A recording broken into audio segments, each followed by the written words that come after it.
Good evening then, ladies and gentlemen across the world. Welcome aboard then to WOR. This is the Legacy Division, and we are in for an exciting round of racing here live in Azerbaijan. A very quick look at what we have coming up, with the Talent Factory leading the way in the standings on 123 points. Outplayed Racing on 91. Then Visceral are on the depths in third place with 77. And Paradox Sim Racing, big gap though now forming between the third and fourth place pairing now, with Paradox now in fourth with 40. Then following on Shazoo, WOR Summit, 25, 23 and 20, with Juventus now up to 20 after a good race last week. Nexus in 17 points with 9th, and Valor at the back in 10th. So it is myself, Jota, alongside Evan Dalton tonight. Good evening to yourself. So it's going to be a really, really interesting event ahead of us here. Azerbaijan usually brings something a little bit flavourful, doesn't it, to the maps? Yeah, hello, ladies and gentlemen. Good evening. Azerbaijan is certainly one that can throw a little bit of a spanner in the works in terms of a team's championship. It's something that we don't often see in these big league racing calendars because of its unpredictable nature, but certainly it should be an absolute cracker here this evening, and it's a pleasure to be alongside you. Yeah, no, pleasure to be alongside you as well. First time that we've obviously been paired up for this one, of course, coming on the back of Callum G, unfortunately unavailable again once as a result of the working conditions, I think. It's making it a little bit difficult for him to turn up. Hopefully we'll get the OG himself back at some point. But nonetheless, you know, we're in an exciting set of rounds. This is round number 5 now, of course, of this championship. We're now heading forward into what is setting out to be a seriously good championship for the Talent Factory. They are flying high at the moment, and the only team now into the hundreds of points. They've got a lot of confidence going into Azerbaijan. Yeah, a lot of confidence coming into Azerbaijan. Very good lineup here this evening as well, with Rudy and Max. Certainly they've won all but one round this season. They are really coming on. They're really coming into this race on the back of some exceptional form. If they're going to fall down, it may well be this track. Azerbaijan is a track that can see anyone win. Of course, you have to keep your car out of the walls, but you also have to hope there's an element of others keeping your car out of the wall as well. It's a track where it can breed crashes, it can breed safety cars, and if Talent Factory were to leave Baku with a very positive result, you'd have to easily pick them for the favourites for the title of this event. No, absolutely, because they're in a position, aren't they, where they obviously are showing some serious paces. We've just got Jensen there in there for Team Shazoo, having a little bit of a tricky half spin, actually, just going through turn 4. But, you know, Talent Factory at the moment have got bags of talent, as maybe would be suggested by the name, but they are absolutely running riot in the standings, because with the only team into the hundreds of points outplayed, obviously just breathing down their necks, but the first of the Xbox teams on 77 points, a big chunk of points that are just not there at the moment. The Xbox teams, you know, I think had this sort of nature about them, didn't they? Think, oh, well, Xbox, PlayStation, Xbox leading the way, but so far PlayStation handing them L's left, right and centre. Yeah, and it's quite in contrast to what we're seeing in the individual driver divisions, if you'd like to say, the cross-play tiers. It's kind of Xbox who are really showing just how good they are, but it is the PlayStation team out on top. And of course, it's not just even TF that is breeding TF success. Juventus, of course, the Haas cars here this evening, a TF associated team, so that is their younger drivers being developed and being put into racing action to give them good experience. But nevertheless, we don't know what to expect here this evening in Azerbaijan. It's not a track we've seen a lot of these guys on. It should be a fascinating race, and first lap's going on the board now. Yeah, first lap's on the board immediately, with Jensen coming across the line with that 39.8. Now, of course, it was a little bit precarious, to say the least, and incredibly precarious from Baki as well, who decides to set his lap time on an intermediate tyre. So that will be him out of the running, really, let's be candid, with that lap time, if, of course, he decides to stick with it. No doubt that he won't, though, as Kazizel also on an intermediate tyre in the dry conditions. See, I'll be perfectly candid as a commentator. I'm not a big fan of seeing this. I know that obviously they're just wanting to get a lap on the board, perhaps just protect setups, because I know they can be reset, but it's not pleasant seeing intermediate tyre compounds on a dry track, to say the least. So fingers crossed. I think some other teams and some other leagues out there are also considering the removal of the intermediate tyre, the incorrect tyre compound on an inappropriate circuit. But we will talk about a driver who is on a soft tyre actually at the moment, and that's McCabe Sam, and obviously the VSR driver in the Mercedes at the moment, now just on an outlap. VSR, so they are leading the championship in the way of the sort of platform Xbox on 77, massive gap between them and PSR. And, PSR were the team to talk about, really, weren't they? Last season, winning everything but this league, actually. They obviously, that one belonging to FRA. But they're just not really with it at the moment, are the boys that were sort of leading the way. It's all been about VSR so far.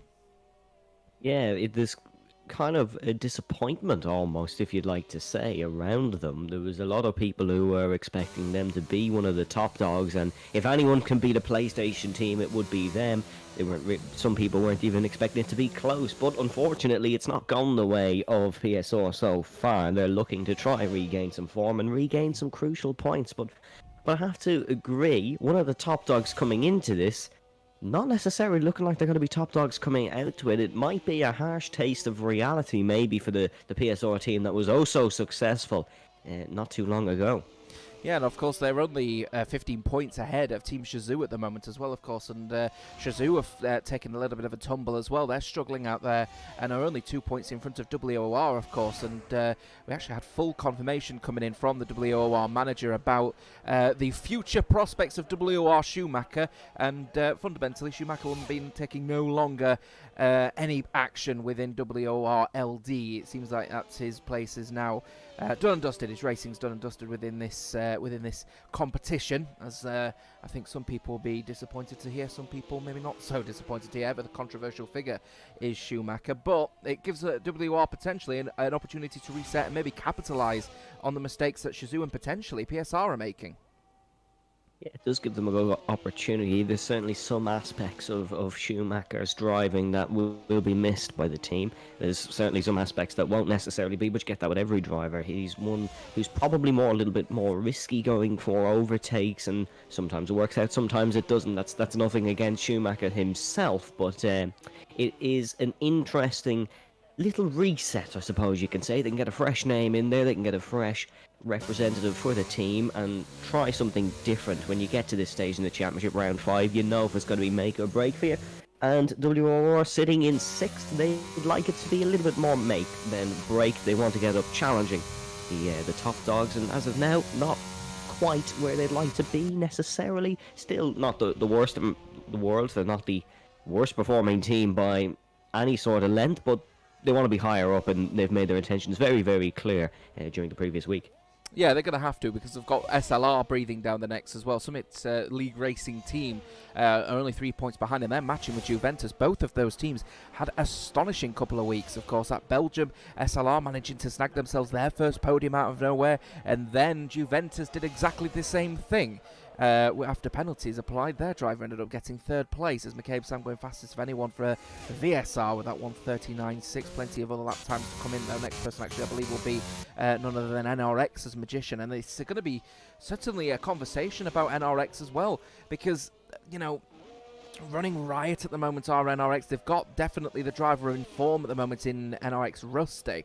Not fielding him tonight, curiously. They were going for Cindry and Magician, though. No, obviously not a testament to the abilities of the other NRX drivers, because at one point were really the crown favourites, really, weren't they? They were favourites to potentially come from the back and really set the precedent running.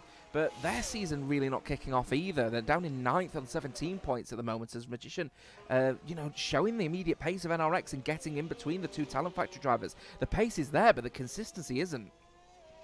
Yeah, consistency not there, and that's something that can be very crucial in these championships where you have drivers diving in and out. A very strong lineup this evening for NRX in terms of this circuit. Magician, someone who ran very well around here in the other tiers of World Online Racing, and then Cindry as well, a household name for the NRX team. He's looking to put in a good performance this evening, just making a bit of a mistake as I say that on his qualifying lap, but he'll be looking to recover from that. But yeah, thankfully for these teams that are slow starting, they're not the only ones slow starting. There is other teams that are underwhelming, you could say, and there's a chance to reset yourselves, refocus, maybe get a few different names in, as we've discussed in the last couple of minutes, and just have another bite of the cherry. NRX are sticking with what they've got, and rightly so. Great names, great drivers, and I can't really see a team as strong as NRX sitting down the back for that much longer. I think if they can get a good result on the board this evening, that will be almost like a new lease of life for them. And there goes Cindry onto pole position. just maybe proving our points even further. Yeah, and Elite Risk coming across with 5th place as well at the moment. The SLR team fielding probably their fastest driver at Baku tonight, and 4,000 of a second faster than Asicone for the Outplayed Racing team, as PSR immediately flexing their muscles with Wilson with a 39.4 of their own. But then Sav coming across the line and then showing his pace for the team, as he then goes fastest and beating Cinderi by just a little bit over a tenth and a half. So definitely some serious pace coming in from the drivers as we go on board with Shizuka Zizou, who takes a big gamble actually, nearly beaching the car on the curb coming out of the final selection of corners, of course, before you go down this long straight, which will see the DRS open on the back of the Renault-powered Alpine, as Sav immediately leaves the session, curiously. Hopefully that's not too much of a serious issue, as Zizzle comes across the line and sneaks himself into the top 10 with a 39.6. So a bunch of drivers all in that 39.6 at the moment will make for a very, very good and very tasty Q3. But of course this is Q1, and it will be the bottom 4 drivers will be knocked out of qualifying, and the final spot belonging to WOR has Nehemiah at the moment, or Nehemiah rather, as he is now heading through the final selection of corners, is Nehemiah. And you may notice as well that the WOR team I've only got one Alfa Romeo out there on the field. The other one seems to be unavailable. I'm not sure what's happening with the WOR driver, but fingers crossed he'll be able to get into the lobby as soon as he possibly can. Nehemiah comes across the line though, only 13th fastest and only just getting above the 1 minute 40s. Yeah, it was supposed to be car person in that other car for WOR, but there was a late communication from Dan, the manager, that said he won't be able to make it this evening. We didn't get a reason or anything behind that, just not able to make it seemingly. So it's unfortunate because it will potentially be a loss of points for the World Online Racing team. They'll not like what's happened, but hopefully Nehemiah can get them some good points, despite starting at a bit of a disadvantage, you could say. Obviously there's a qualifying ban for Arch as well, so he has not managed to get a lap in on the board. I say not managed, he's not allowed to get a lap on the board. It's not that he's not managed to, so he will be starting from the back of the grid, as it looks like we're going to have everyone set a lap here in Q1. Obviously it's not going to be the quickest times, but it could be the most crucial times, because you don't want to start down in the bottom 4. Yeah, especially if you're in the conversation surrounding like Outplayed Racing's Ray at the moment, because of course Outplayed Racing's second in the standings, but a risk of being knocked out in Q1 as it stands with that 40.2, so not perhaps the times that we would expect from the Outplayed Racing PlayStation team, as Kazizzle just now getting into the pits to, I think, possibly get a new set of boots on and have another go at this one. So, immediately out the blocks then, it shows that we've got a little bit of a mixed bag, but 3 teams in the top 6 with the Talent Factory, NRX and PSR all mixing it up, as we've got our first we've got our first out lap coming in from Outplayed Racing, as I'll get there. There's a bit of a tongue twist to that one, with Ray leading the way and immediately saying, yeah, no, I am at risk, I need to get out of here quickly and have a couple of runs at this one. Yeah, he's given himself multiple opportunities, which is what you need when you haven't necessarily got the best lap in at the start of the session. It's not that his pace is bad, it's just that he hasn't managed to get a proper lap in, maybe. But he's gone out with 3 minutes and 40-ish on the clock, so he's given himself time. If he does make a mistake, he can just back off, save the battery, save the fuel. He's probably over-fueled his AlphaTauri a little bit. That's just, again, just another safer barrier, you could say, so he doesn't run out of fuel when he's on his push lap, and he doesn't get knocked out of Q1, because being knocked out in Q1 for an Outplayed Racing car, it would be pretty substantial maybe in terms of the championship, because TF have both cars arguably true already. They're confident enough to retire, as we see Asicone do their Outplayed car retire as well. Of course, this is just from Quali 1, and they will be featuring in Quali 2, but confident enough to press that retire button that they are through. Will it come back to bite them? Well, we'll have to find out in a couple of moments. We'll have to see, is the question on that one, as I'm just checking. Yeah, no, we're good. I think my microphone was just starting to play up a little bit as I'm trying to get in a more comfortable position, as we're just seeing Ray now begin his lap here. Quite an important lap, as we rightfully point out, to be fair, Evan. You're in a position here where Outplayed Racing are, really, really wanted to make sure they can pose a challenge to the Talent Factory at the moment. Now, one of the Talent Factory drivers is actually at the bottom of those 6 drivers that are all sort of ranting and raving towards the top, but of course Outplayed Racing, then our fastest driver is in 8th. They want to be fighting if they can be with the top 6, or at least be playing best of the rest. At the moment, best of the rest falling to the ever-growing Elite Risks at the moment, and I think Elite Risk, a risk for SLR, they really don't want to lose him during this championship at the moment because he is flying for the team, is that driver, and actually rate him quite heavily as regards to his racecraft as well. He's a really, really smooth driver. Very Jensen Button-like, actually, is Elite Risks I've seen with his tyres as well. As he actually retires from the session himself, he's happy with P7. I would be as well. Kazizel on an out lap at the moment as well. Nico just started his lap, and then TV8, Team Valor needs to get on the mix now and get in there as quick as they can, because of course they've got one driver qualifying banned in Arch, the former FRA driver, TV8. JTO40, the sole driver, out there to try and get something on the board, at least that they won't be under pressure, because of course Ray is looking to try and improve if he can help it at the moment, and he is already just a bit over 4/10 faster in the first sector. We'll see what he's like across the second sector split as he comes across that line right now. And at this point, he's already, look at that, 7/10 up in that second sector. This is a monumental improvement coming in here now from Outplayed Racing's Ray, and he will be heading his way around the final selection, a couple of corners, as he will head down that main straight, where he'll be hoping to try and get himself within touching distance of his teammate. And looking fairly sharp is Ray as he comes across the line out of turn 20 and improves himself right where he needs to be in that mix with the top three teams. And Outplayed Racing are definitely through shortly to Q2. Definitely through. I'd say with that lap, that's a good enough run for anyone to get through. Great lap from Ray's, pulled it out of the bag right when he needed to. You were saying earlier the SLR team running pretty well, and yeah, talking to a few people, the word that has been brought up when talking about SLRT, it's underdogs, and they are really performing well here. Of course, Elite Risks in ninth position. It seems like if you have Elite in your name, you'll do pretty well in this league these days. But he's certainly performing well here in the dying embers of qualifying. Bit of risky times for Shazoo here. 13th and 14th, gonna have to put the laps in. Jensen heading through the final corner now, just shy of 0.2 of a second up in the middle sector. Let's see if he's found a few more tenths on that in the final, because quite frankly, he needs to.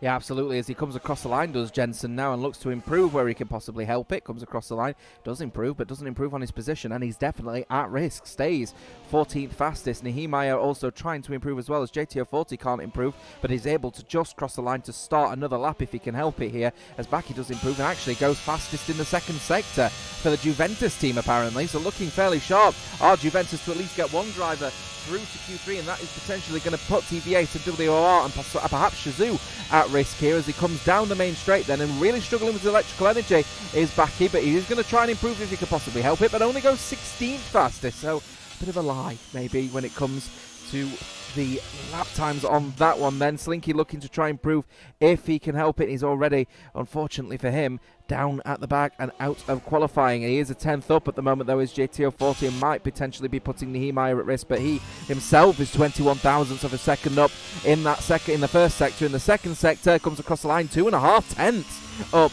in that second sector, so he is going to be putting potentially all those bunch of drivers in the 139.6s going to be looking over their shoulders soon here, especially the likes of Kazizel, who's looking to try and improve if he can help it now. He's just coming across the start finishing line 2.5 tenths up now as he comes across the line. Got second fastest of anyone so far. Good lap from Team Shazoo as they now feel a bit more comfortable. Nehemiah comes across the line. He goes 10th fastest and puts Elite Risks down to 11th. Jensen at risk. Baki out of qualifying. JTO40 looking to improve if he can help it, as he's now just coming across turn 20, and he'll be coming down that main straight hoping that he has got enough electrical energy, and I must admit I don't think he is. He's going to be losing time all the way down this straight as he will come across the line to try and get to the 139.750. 768. He misses out, and that is all because of that electrical energy, and Jensen knows he can breathe a sigh of relief, and he does exactly that and returns his car very slowly to the pit lane. He sneaks in by 18 thousandths of a second. Good stuff.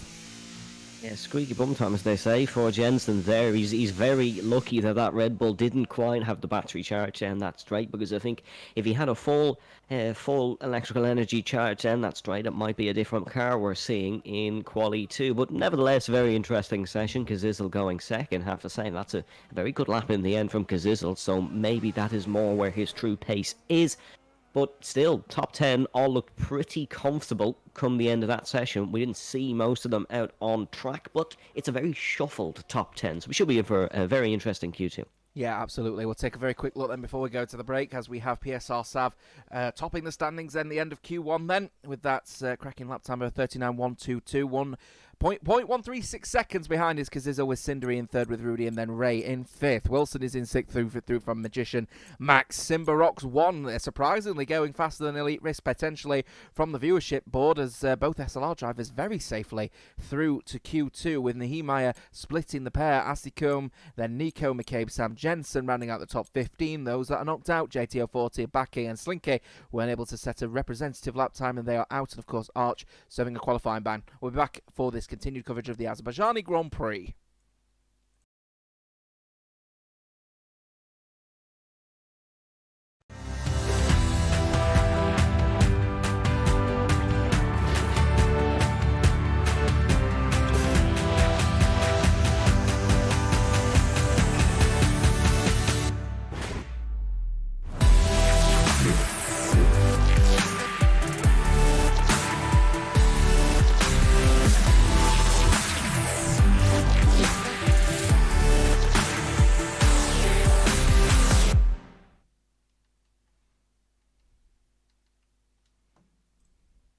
Continued coverage then of this WOR Legacy Division Azerbaijani Grand Prix continues with a fantastic Q1, suggesting a bunch of drivers all within that close proximity. Of course, we had a bunch of drivers, 6 or 7 of them actually, in the 139.6s, which is only going to make for a very interesting Q2, of course, because that will lead all the way through to the top 10 going through to Q3. And if we've got 6 or 7 all hovering around about the same lap times, anybody could get knocked out here.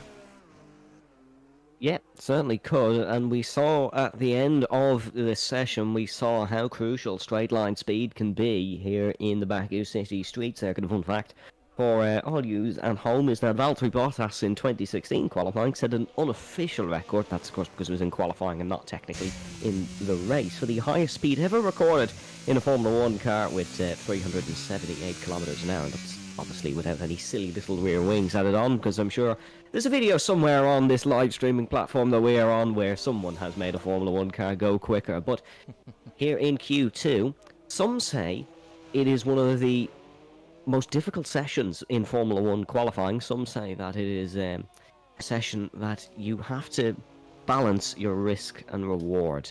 There's going to be some risks taken, and I'm sure that's almost a guarantee in every qualifying session.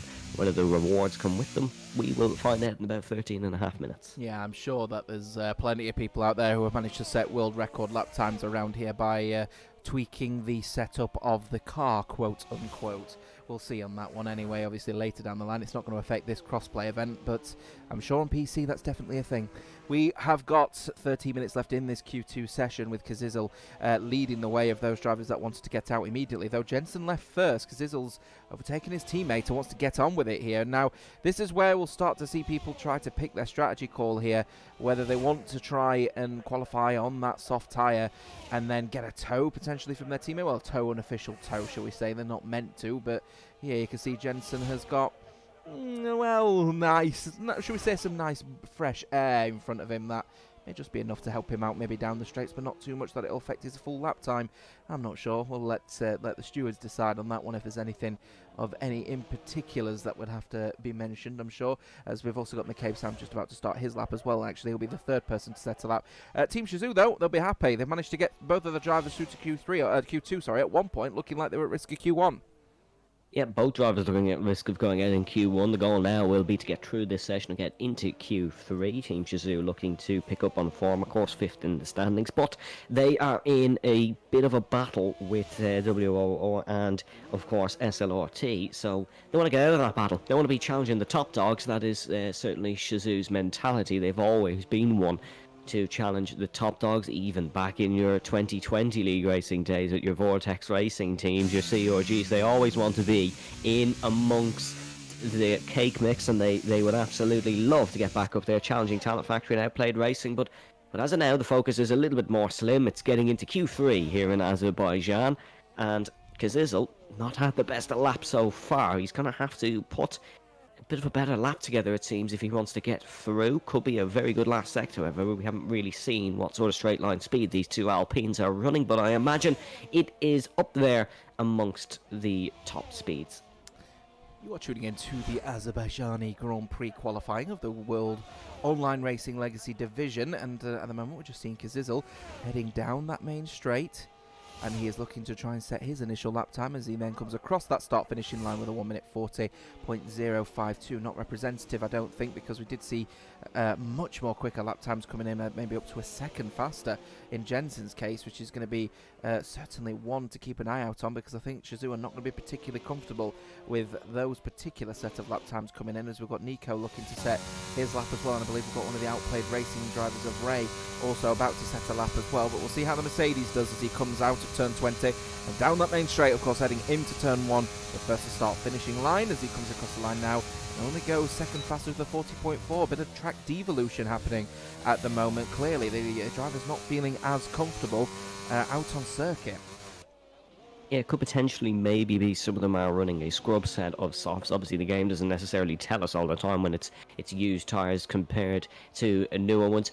Could potentially be the case. It could, of course, be a bit of track devolution, which is not something we rarely ever see in Formula 1, but of course this is a sometimes very broken video game, and you never really know what to expect. But a 40 flat, we definitely saw quicker in Q1. I would definitely expect to see quicker come the end of this session.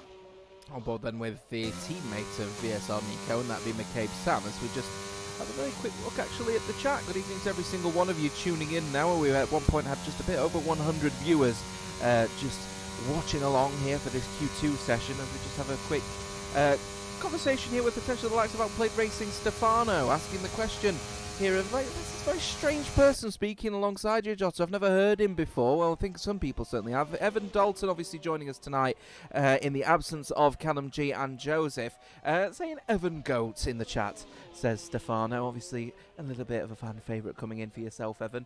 We've also got Corey in the chat as well, saying from the SLRT team, saying great lap from Elite. It was a good lap from Elite, but his teammate coming in absolutely monster of a lap time in comparison to his teammate. 9th and 11th getting through then to Q2. SLR will be happy with that one, as good. There we are, Corey Morris, both SLR boys into Q2, so happy indeed. As Tom Roberts, also the Shazoo driver, asking the question, said all tyres is right, Evan, as that is the question. We're asking the question about whether lap times were so slow and why they were a little bit off the pace. Absolutely right, they were old tyres from Team Shazoo.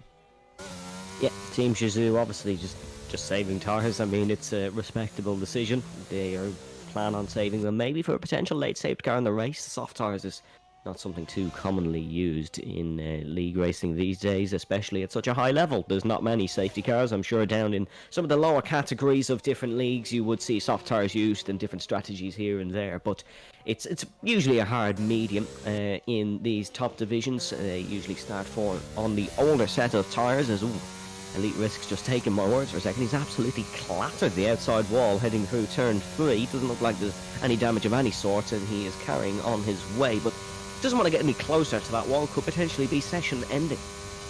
Yeah, I mean, the walls are so close around here as to be with a street circuit. That's the last thing that one will need, as McCabe Sam comes across the line. It's a bit more like it. 39.5 coming across the line for the VSR driver. Clearly a newer set of soft tyres then on for that VSR driver. Lap times are going to be coming in thick and fast as we follow Nehemiah for the WOR team, the sole WOR driver for tonight as well. He's heading down the straight. His teammate Carperson again not available as an RX Magician upgrades his lap time to a 1:39.3, starting to get closer and closer to the 38. Not in Nehemiah's case, so 40.9 for the WOR driver. As Cindere has just invalidated his lap at the top of the hill at turn 12, sorry, which obviously leaves him in another spot to bother on this particular occasion. He's got plenty of lap time to have another go here as Talent Factories Rudy comes across the line into the 39.1s, as there is the 38s now from Talent Factories Max. Good lap time, 38.9. To follow Elite Risk just coming down the line as he finishes with 40.1. 40.1 is not bad, considering he did lock up and almost go into the wall at turn number 15, one of the trickier braking zones probably in Formula 1 as a whole, let alone here. But Sav goes to second. Sav topped, of course, the first qualifying session that we did see here this evening. He was well ahead of Wilson, his PSR teammate, but he's not quite got ahead of Max. 38.9 in the middle of Q2. It's not bad going, is it? As Wilson, though, he has one last say and he beats Max. Maybe PSO are on their way back slowly but surely, as that is a very nice lap from Wilson.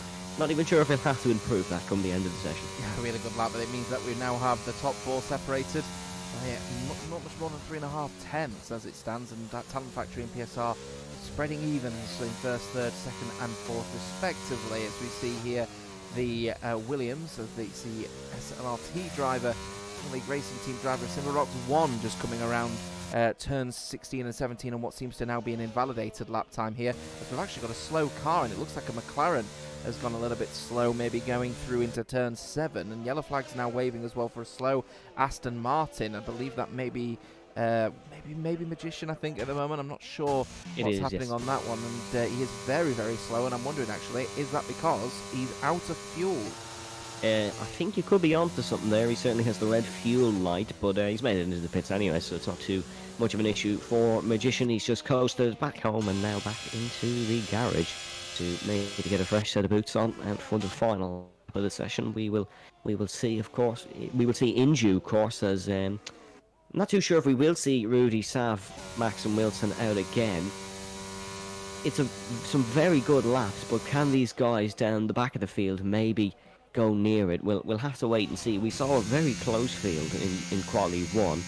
It was a bit closer than this. The top 18 were separated by about a second and a tenth or so. So you would expect the likes of Nico Jensen and Maya Sindri to all improve and get up near the TF and PSR boys. But 4 minutes and 43 seconds to go. The question will linger in the air for not much longer, because Kazizel has, it looks like he started a lap. However, there's not enough battery in that car to complete the full lap. So hopefully he has managed to notice that and he hasn't accidentally started a lap on low battery. No, he's just finished a lap by the looks of things. 1 minute 39.473. He's improved now up to 6th place, which is what Shazoo would be relatively happy with if the checker flag was waving, but it's not at the moment. There's plenty of time for drivers to improve the lap, and you rightfully point out, we expect the likes of Nico, Ray, Cindery, probably even Simba Rocks as well, to be pushing towards that top 10. So still plenty of opportunity for people to sort of grow, understand their cars and learn and improve, which could see some people struggling, to say the least, as we've got Outplayed Racing's Ray in 10th place, and characteristic of the driver so far in qualifying, has gone out a little bit earlier than everyone else, falls a little bit out of sync with everyone else, but he's been working a treat for himself, but just needs to be careful because Asicombe is going to be at risk here. Yeah, Ray, we saw him go out at a very similar time in Q1 as well, but just heading into the middle sector now, specifically heading through turn number 4 in towards 5 and 6. This is a very difficult corner. You got to brake and turn in very close to that wall. Kind of use the curb, utilize it the best you can on the right-hand side, heading up towards turn 7. You want to cut as much of the inside curb as possible here, downshifting to about 3rd gear, but you're going to short shift. That's not the line you really want to take. You don't want to get that close to the advertising board, up through the castle section in towards turn number 9 and in towards turn number 10, and then of course that track limits on the right hand side being watched by the official stewards. The track notes they released said they're watching turns 9, 11, 12, 19 and 20, heading in towards the braking zone. Then, as he's been impeded by the looks of things, and that is not what he wants, there may be a potential penalty for the Maya there. Ray has been impeded. He's going to slow down, try and save the battery. A very similar point to where we saw former AlphaTauri driver Pierre Gasly impeded by his own teammate back in 2018. That's not what Outplayed Racing want. Ray is under major pressure now at the end of the session. Yeah, WOR are under pressure as well at the moment in their own tournament, with the issues that they're currently facing as regards of the drivers being able to keep up with good racecraft, to say the least. Nahimai are now potentially in real trouble with the stewards as a result of that one, because I'd say at least impeding on a qualifying lap is very much frowned upon, not just in real life F1, but seriously frowned upon in esports racing as well. So he will set up on a lap to try and improve. Ray will have to dive into the pits and have another go at this one if he can, but he's now going to be falling out of sync with everyone on the opposite end of the scale, where everyone is going to be starting laps. He may be just rushing around to try and get started. In fact, he retires from this session. He doesn't think he's got enough time to get around, so that is it. He will be starting no higher than P10, and with plenty of drivers, and very quick drivers to say the least, looking to try and even just set a lap, never mind sort of improve on laps. He is at real risk of being knocked out here, and I think Outplayed Racing are going to be knocking on the doors of the stewards to speak about WOR's performance in that one, because Nihimaya a little bit lackadaisical. Yeah, it was definitely a blockage.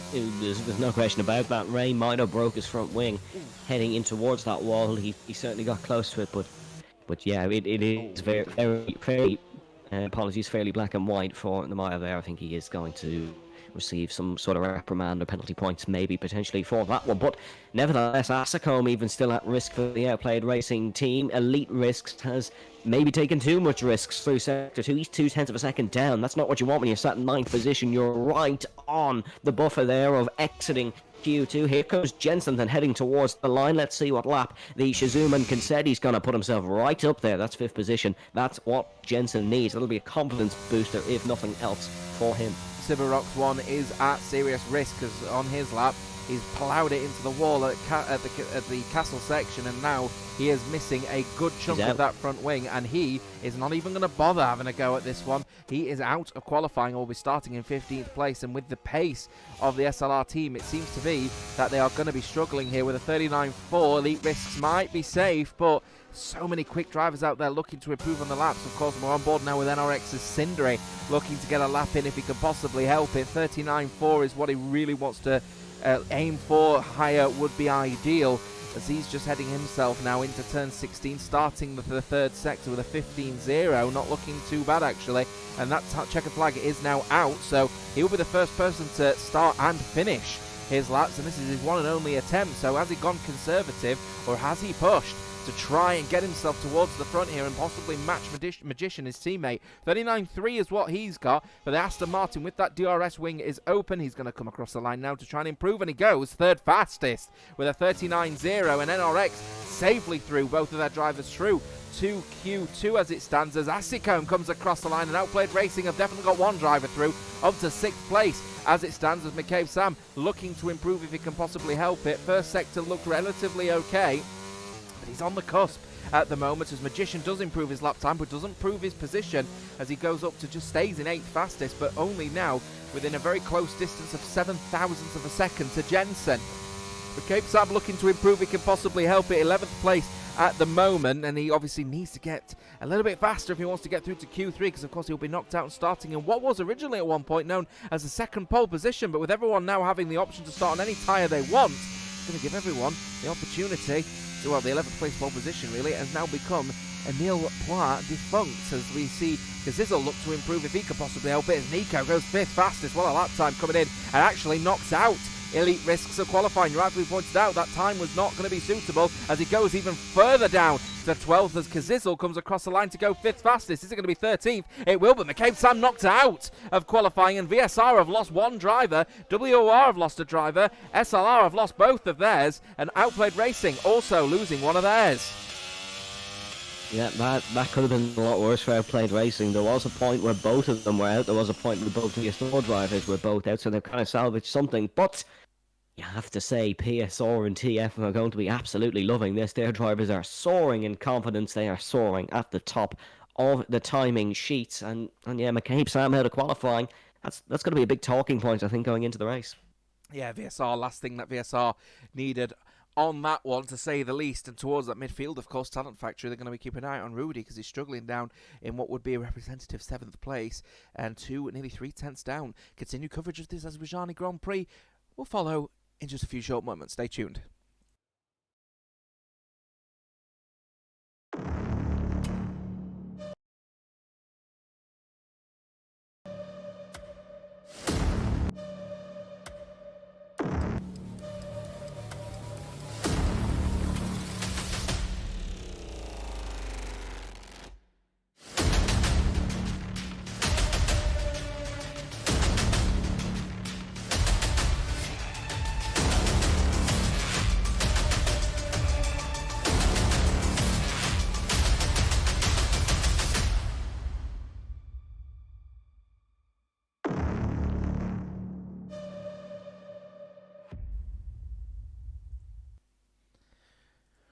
And then we are back then for this WR Legacy Division event. We are live here at the Azerbaijani Grand Prix at the Baku City Circuit, and it is a street circuit of hell for some, the street circuit of beauty for others, and only 10 drivers managing to get through to Q3, of course, and those drivers will be considered themselves in the street circuit that is considered beautiful, of course, for them, as characteristically their team Shazoo immediately setting their drivers out, and immediately Jensen wanting to get out there immediately. And it's been characteristic, this one, really, hasn't it, Evan, of Shazoo? They've been the first team to want to just get straight out there and have a go. Yeah, and I think there is definitely a confidence element for Jensen. Certainly, obviously, I can give you my PlayStation insights. He's a man who's not really been so confident on this game. He's not really produced the results that Jensen can produce. Jensen is a name that everyone in the PlayStation community probably knows at this point, and getting out and starting his sessions and ending his sessions with a flurry of laps, I suppose you could say, it's something important to him, especially in these longer distance qualifyings, where this is our third session in qualifying. This is probably his fifth or sixth lap at this point, maybe in this session. That is all just building up momentum. And for Jensen so far, it's been a very good qualifying. He's not been at risk, apart from maybe at the end of Q2 there we saw there was a little bit of a moment there where Shazoo looked like they might have been down the bottom. But nevertheless, Jensen has been confident, and he has been a name maybe to watch, maybe an outside chance in this Azerbaijani Grand Prix. But as you said, Jota, he's been out first every single time. He's out first again. He'll hopefully end first come the end of the session. You know what, I think Baku is just one of those circuits where people sort of love to hate, really. I don't really know someone go, it's alright. So, we're in a position here where we've got drivers that are a bit of a Marmite circuit, clearly the top 10 appreciating this circuit, and as I'm sure you do, Evan, and we're going to put you on the spot. Let's give you a little test. We're going to go on board with Jensen on this lap as well, and why don't you take us around a lap of the Baku City circuit? On the spot here, certainly, but Jensen going to head into turn number 1. He's going to be looking on these braking boards on the right hand side, and just after the 100-metre border where the curve is, he's going to be looking to rotate in closer to the inside curve than there's a little notch there in the wall. That's kind of your braking marker in towards turn number 2. You can get the DRS on and get an absolute brilliant launch down this straight. He's not necessarily short shifting up the gears. You kind of want to run them and just let the engine reach its maximum braking just after the 100-metre board. Rotate the car in and get as close to that wall on the right hand side. You see some cars actually hit it, and that is literally their marker for that corner. Heading up then towards turn number 5 and 6. Two of the slower speed corners, not as slow as the ones coming up now, the castle section. Heading up towards turn 7, you'll be looking to enter it in about third gear, get the car rotated. Jensen goes one lower, he goes second, obviously a more comfortable gear for him. Just a few of approximately 76 gear changes that you need on a lap here in Baku. Rotate the car in for an oh-so-tricky traction zone. You have to be uber cool exiting that one, and then you go into these flat lefts, blind apexes, but still beautiful corners. Now the most difficult corner on the track in my eyes. I think it's a little bit more difficult than the castle section. You want to run right along the Pirelli sponsorship on the right hand side and braking at the 100-metre board. Don't mount this curb too much on the right hand side. You can actually get beached on that, and now it is flat to the end. In qualifying, if you even think of lifting, your lap time will be no good. You got to go flat through 19 and heading through 20. DRS is just about there on the right hand side. Or no, apologies, there it is on the right hand side. You can get right up and keep your car as straight as possible. You want it like an absolute bullet down this one. Jensen, 39.8. That can definitely be improved upon. Nice work. That was a nice little lap. Thank you, appreciate on that one. Yeah, no, especially on the spot as well, to be fair, on that one. And I like the 76 as well. Someone's been doing their research as well. Lovely jubbly. We've got Talent Factory's Max having a bit of difficulty, actually, going through the second sector as he's going through turn 13. He's feeling particularly comfortable going out of the casino. Wow, are we at Monza? No, not even Monza, at Monaco. I will get there eventually, honestly. We'll travel across the world, Evan, and eventually we'll land in Azerbaijan, where I'll say that he was at Castle struggling. And again, big lock-up going through the turn 16 complex. They're clearly not feeling comfortable immediately out the blocks of Max here. He's obviously looking to try and get something on the board. His teammate going one bet and doing more than just get one on the board of Sindri, getting a real big tank slapper up, nearly said it again, Castle, and struggling a little bit through there. So I don't know, again, is this track devolution or is this just old tyres at the moment that people are just struggling with, I wonder. Sav just hitting his car now through into the Castle section. I'll get there, Will, as he then heads through into the next sort of complex at the top of the hill. Sav looking a little bit more comfortable, though did have to catch a little bit of an oversteering moment. So, not sure. Feels like maybe that people have got old tyres on, and of course they're trying to preserve maybe their Q3 tyres that you get. Of course, that extra set of soft compound tyres that everyone will be using right at the end, surely. I think some of the drivers probably wish the castle section was replaced with Casino Square, but here comes Sindri across the line. That is good enough for fourth. These lap times once again are screaming out, telling us these are old tyres. Not necessarily for Rudy, that is a very good lap, 38.5, but of course he's only did one run in each session, so he has tyres to save. Wilson, who topped Q2, goes second, 0.089 off pole position, and then Sav goes into third. The PSR team that has topped both sessions is not topping Q3 as of now. They sit second and third, with Max still yet to run. These 10 drivers are going to end this session pretty close by the looks of things. I think we're going to have a fantastic shootout. As Crispy saying in the chat that they have 2 fresh tyres, so yes, there is. I would imagine it's only PSR and TF who do have the 2 sets of fresh softs. Yeah, potentially, although Crispy could be lying as well. Of course, remember, he is the the big brain, really, of the department that manages strategy. So it would make sense for him to maybe perhaps put a little sneaky lie in there. Absolutely, especially if there's TF people watching. It makes total sense, because that means we are talking out of our behinds a little bit, but it throws people off, and that's what you have to do sometimes with strategy. But the fact they've got so close to Rudy would make me believe that they are telling us the truth. Yeah, we'll have to see anyway. Either way, they are within around about a tenth and a half at the moment, Sav to Rudy, and then a little bit of a gap, just a little bit over a tenth from Sav to Magician, nearly 3/4 of a second between Magician and Rudy. So good lap times coming in from NRX, and of course the sole outplayed racing driver of Asicom will be a bit disappointed that they've only got one driver through. Of course, the other teammate of his was, has to be candid, was blocked on his lap with Nehemiah, who obviously was also out in Q2 as well. So not exactly what they were looking for on that particular occasion. There's Crispy going mad in the chat, reacting to me lying in that one. I'll let you... there's a few TF members as well who've had a little bit to say. I think we might have created something there, saying Crispy's lying, but... well, you know what? I don't mean to stir it up, I promise. We do. Has got Wilson coming in, then he's had enough of this set of tyres with 3 and a little bit over 3.5 minutes to go, immediately setting the precedent. PSR are breathing down the neck of Rudy. Max, of course, has got the opportunity to get in there, but he hasn't set a representative lap time. You know, you're in this position here. You know, if you were the Talent Factory and you're telling Max your approach, Evan, you know, what do? Do you tell him, look, just go all out, don't worry about setting anything conservative, or do you say, I think you need to prioritise possibly getting 1st to 5th here if you can help it? I think with the pace Max has shown, he can easily take top 4. Of course, we were saying going into Q2, risk management. There is another element when you haven't necessarily got a lap on the board here, but I think Max has the ability to still go on pole position here without breaking a sweat almost, but PSR do look very quick here, don't they?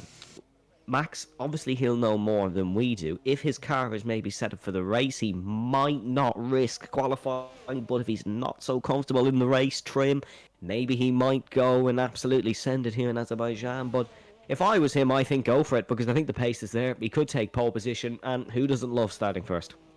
Who doesn't? As we just see Jensen immediately, again, setting the precedent that he wants to get out there, flex his muscles early on, as he will be the first person to set a lap time, and actually will have the opportunity to set another one straight afterwards if he ends up making that mistake. So, got the confidence to be able to do it, but he's very hesitant about getting on the throttle by the looks of things. I'm just watching him go across here, and he's still only in 6th gear. It feels like he's in a bit of a... That's an ERS saving management, because as you can see, I don't know if you have telemetry on or not, but he is pressing the brake down a little bit. He's full throttle now. That saves his battery to 100, which means what we saw, I think it was with a Red Bull come the end of the lap in Q1. He had no ERS. This does mean... No, actually, maybe it's not, because that did not necessarily look like a natural braking point for Jensen through turn number 1. Maybe struggling with his pedals a little bit, or actually, I have a better answer for you now. This is an install lap by the looks of things. This could be an install lap, because he's not actually using any of his battery, and he is braking down the straight. So Jensen, first out on track, however, he has gone for a peculiar strategy, not something often seen in league racing, of an installation lap. Potentially. Maybe just a little bit of an installation lap, as you rightfully point out, just trying to get those tyres nice and up to temperature, which means actually, if you're going to sort of classify that as the installation lap, and this is now officially his out lap, everyone is now in sync. So everyone going to be falling well within favour of the typical pattern that we would expect here, and I think everyone therefore is going to be on their final lap.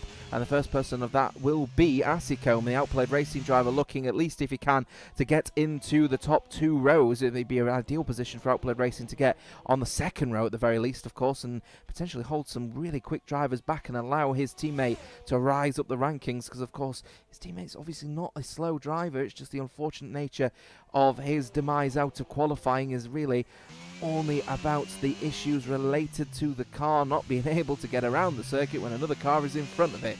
That is the issue. We'll see anyway on that one, as we have the Alfa Tauri going through, and very close actually, to the curb, going through turn 5, and the wall rather, and then heading through into turn 7, and he'll want to try and keep it as close to the wall as he possibly can without touching it, and he does exactly that one at the moment. So Asicombe is actually pushing really strong here as he goes through the castle, and looking again like he's really just trying to put that car on the edge, as then he'll head down the straight, not straight, of turn 12 through 15, and that outplayed racing driver is looking like he's pushing the car to the absolute limit. Oh, Jensen, out of the session, and I was just going to give you a proper answer. He came out with too much fuel. It wasn't a planned installation lap, but it has shown his confidence. He's gone into the wall at turn number 1. The dying embers of qualifying producing some drama here in Azerbaijan. Wilson is on a flyer heading through the middle sector. We'll see. It is a 14.5. He's 2 tenths up. This is good enough for Paul as of now. He could be piling the pressure on Rudy, who did not improve in the first sector. PSR advantage here, maybe, in the end of the session. Yeah, potentially here, as we've got Asicombe coming across the line now, though, and he's looking really quick, actually, as it comes across the line, goes to 38.8. In the end for Asicombe, and only stays in 5th place as a result, and that is not really the position Asicombe may be looking for. Wilson goes to pole in a 38.445, looking Rudy so improving. sharp indeed, though, as Rudy is improving. He's in the wall and invalidates his lap time in the process, and no front wing at all. Talent Factory clearly unhappy and maybe caught out ever so slightly, but their driver Max comes across the line and misses out on pole by 0.02 of a second. Sav is looking to improve as well, but he's had to go through all of the debris coming out of turn number 17, as here comes Sav then down that line, looking to improve. 38.4 is what he's looking for. 38.6 in the end, and stays only 4th fastest, as Kazizel looking to improve, and he's a 2.5 up in the second sector at the moment. He's looking so sharp, is that Alpine, as he comes across the line now to improve from a 39.7 to 3rd place, and a 38.490, and gets himself onto the second row in front of Rudy. That mistake from Rudy has cost him big time. That has cost him big time. That is an unbelievably close qualifying.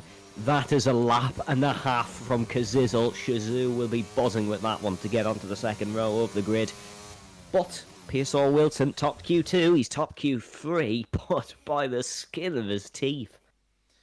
Monumentally close stuff, as Wilson finishes on pole, but 0.02 of a second to Max, who I was saying, is he going to play it conservative? He absolutely didn't. That's a cracking lap time from Talent Factory, with Kazizel in 3rd. Talent Factory have got Rudy in 4th, with Sav in 5th.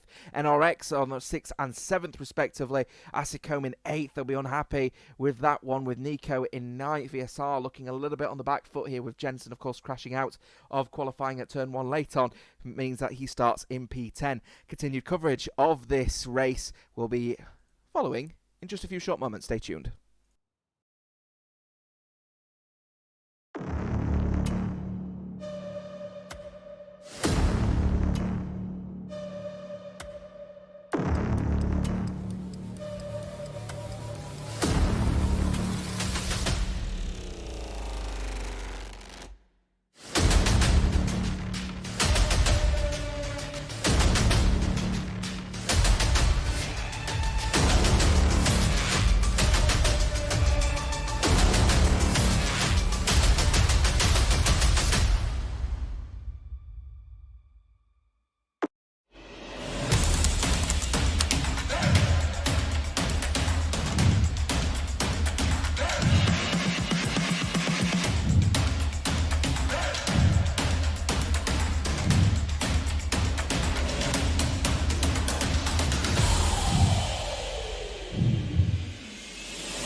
Good evening then, ladies and gentlemen, across the world. Welcome aboard to WOR. This is the Legacy Division and what has been an incredibly close qualifying for the drivers towards the front. The Talent Factory, 0.02 of a second separating them from a cracking lap time in the end, missing out on pole position, but they still lead from the front on 123 points, and Outplayed Racing on the back of a poor qualifying themselves are on the back foot. VSR not looking sharp either, but Paradox Sim Racing are slowly starting to come back here, and I think this week break is an opportunity for those top three to potentially just take a breath whilst Paradox are running riot. It is myself, Jota, alongside Evan Dalton tonight. Thank you very much for being alongside us for this one. This is going to be a fantastic Azerbaijan Grand Prix if qualifying's got anything to go by. Yeah, this is going to be a cracker, ladies and gentlemen. This is a circuit that can provide drama at the best of times. Designed by Herman Tilke, of course. It's thrown up a few surprises, hasn't it? Lance Stroll, of course, being the second youngest podium sitter. Back in 2017, we had a Daniel Ricciardo win, a Checo Perez win. It's been a track that has been very intriguing in the past few years. But in terms of a league racing perspective, equally as chaotic and equally as close as we saw in qualifying, 0.002. Separating the top two, it's not every day that you get that, but I'm very glad we did get it today because it gives us an opportunity to really see how close these drivers are to one another and how milliseconds, even a millisecond of a mistake, can separate you from first to even 10th sometimes. Yeah, so if you're people that are asking the question, actually, we've got Jack asking the question of where did NRX qualify, and then Talent Factory's Mies just straight in there saying it was 6th and 7th, buddy, and he's absolutely right. 6th and 7th are where the two Aston Martins are currently placed here. Good opportunity for NRX to earn some big points, obviously going into the week break next week. So if they can at least leave this session of the season on a high, that will give them the opportunity to claw back points that potentially they would have missed. Sav, though, in 5th, ever the quick driver, but a little bit down on what we'd expect from him. Of course, he's in the bottom part of the sandwich between them, the two Talent Factory drivers, and then, of course, right in the middle is the Alpine, the Shizou driver of Kazizel, with a cracking qualifying, managing to get into 3rd place here. This is off the back, of course, of Jensen crashing out of qualifying at the end of Q3, it's a bit of a story of ups and downs for Shizou, really. They've not been able to really get the season going. That consistency's just not there, and I think that differential between the two drivers really shows it.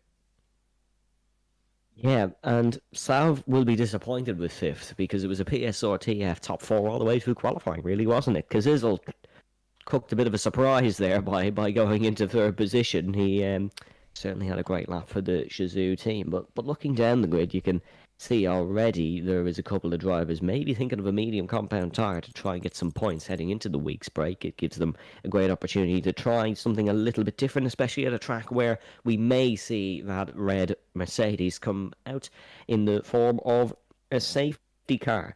McCabe Sam, another disappointment maybe in qualifying, down in 11th position. It's not really where VSR want to be, is it? Nico, he's only 2 positions ahead technically, got into Q3 but still only qualified in 9th position. Jensen then with the crash, 10th. It's not the worst start for the Shizou driver, but down the order, Slinky in 18th, Arch 19th. They'll be looking to just maybe pick up a few points here or there. There will be a couple of risks taken by some of those. Nemaya, of course, down got knocked out in Q2, starting in 12th position, I believe him, and Elite Risks a name that we expected maybe to get into Q3. We were hyping him up a little bit before the session. We thought he might be one to watch in qualifying.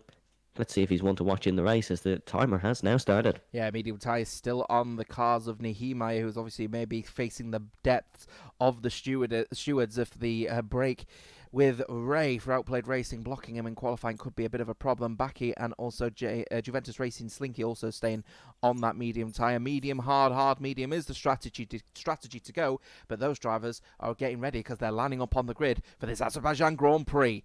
And with those lights counting down, we go. It's 1, it's 2, it's 3, it's 4, and it's 5 lights. It's 5 lights, and they are A. go, the drivers. Here they are down that outside line. PSR Wilson will be hoping to cover off an attack from Max down the inside, and he is putting his car there, to be fair. And Kazizel also potentially opening up a gap, potentially available for him on that side. But in the immediately out of the blocks, Wilson looking fairly strong going into turn 2. Clip of the curb for TF Max may leave him under a little bit of pressure as we've got a spinner towards the back, and it's NRX Magician going for a spin at turn 2. The last thing NRX needed going into this week break was for one driver to spin before we even get going. Down to 19th he falls. Mistake from Wilson potentially is allowing Max to get into the mix, but Rudy also putting some pressure immediately on Kazizel, but elects not to put too much pressure. Top 4 just getting away nice and cleanly. And that's horrible for Magician. He's got a spot back because Ray has ended up miles down the back as well, and Ray's not come off the better of it. There doesn't seem to be any visible front wing damage for him, but it's not a great start. Your biggest gainer on the opening lap was the man who didn't even take part in qualifying. Arches up 4 positions to 15. No major gains, but very surprised Max didn't go later in the brakes in towards turn 2. He was up right alongside Wilson, but Wilson holds him off, and he's going to lead heading through the second sector split here on the opening lap of the Maybe race. a bit of a mistake though from the Summit League Racing Team driver going out of the castle, because he's now actually under a little bit of a pressure with Nehemiah, and actually he's got a damage as well as Elite Risks on that front left. He's missing the end plate on the left hand side. The last thing SLR needed was for their fast driver to have damage, and now that is really a trouble for the SLR team as well in that one. VSR gaining positions 1 and 2 respectively for Nico and Sam McCabe, with Asicombe gaining 1, but Sav immediately out of the blocks losing 1 position and losing a bucket of time to Sindri at the moment. He's flying out there in 5th place immediately on these hard tyres. Yep, and it seems like the mediums are the best compounded tyre for now. Jensen looking on the back of McCabe Sam here. McCabe Sam got up past him, but Jensen still looking to try pile on the pressure here in towards turn number 1. No real moves on this lap, although Elite Risks into the pits, and Simbarox has damage as well. So both Williams have picked up damage, but Simbarox was not able to pit, obviously, because his teammate was. That's horrible for him. He's going to have to do this full lap with a bit of his front wing missing.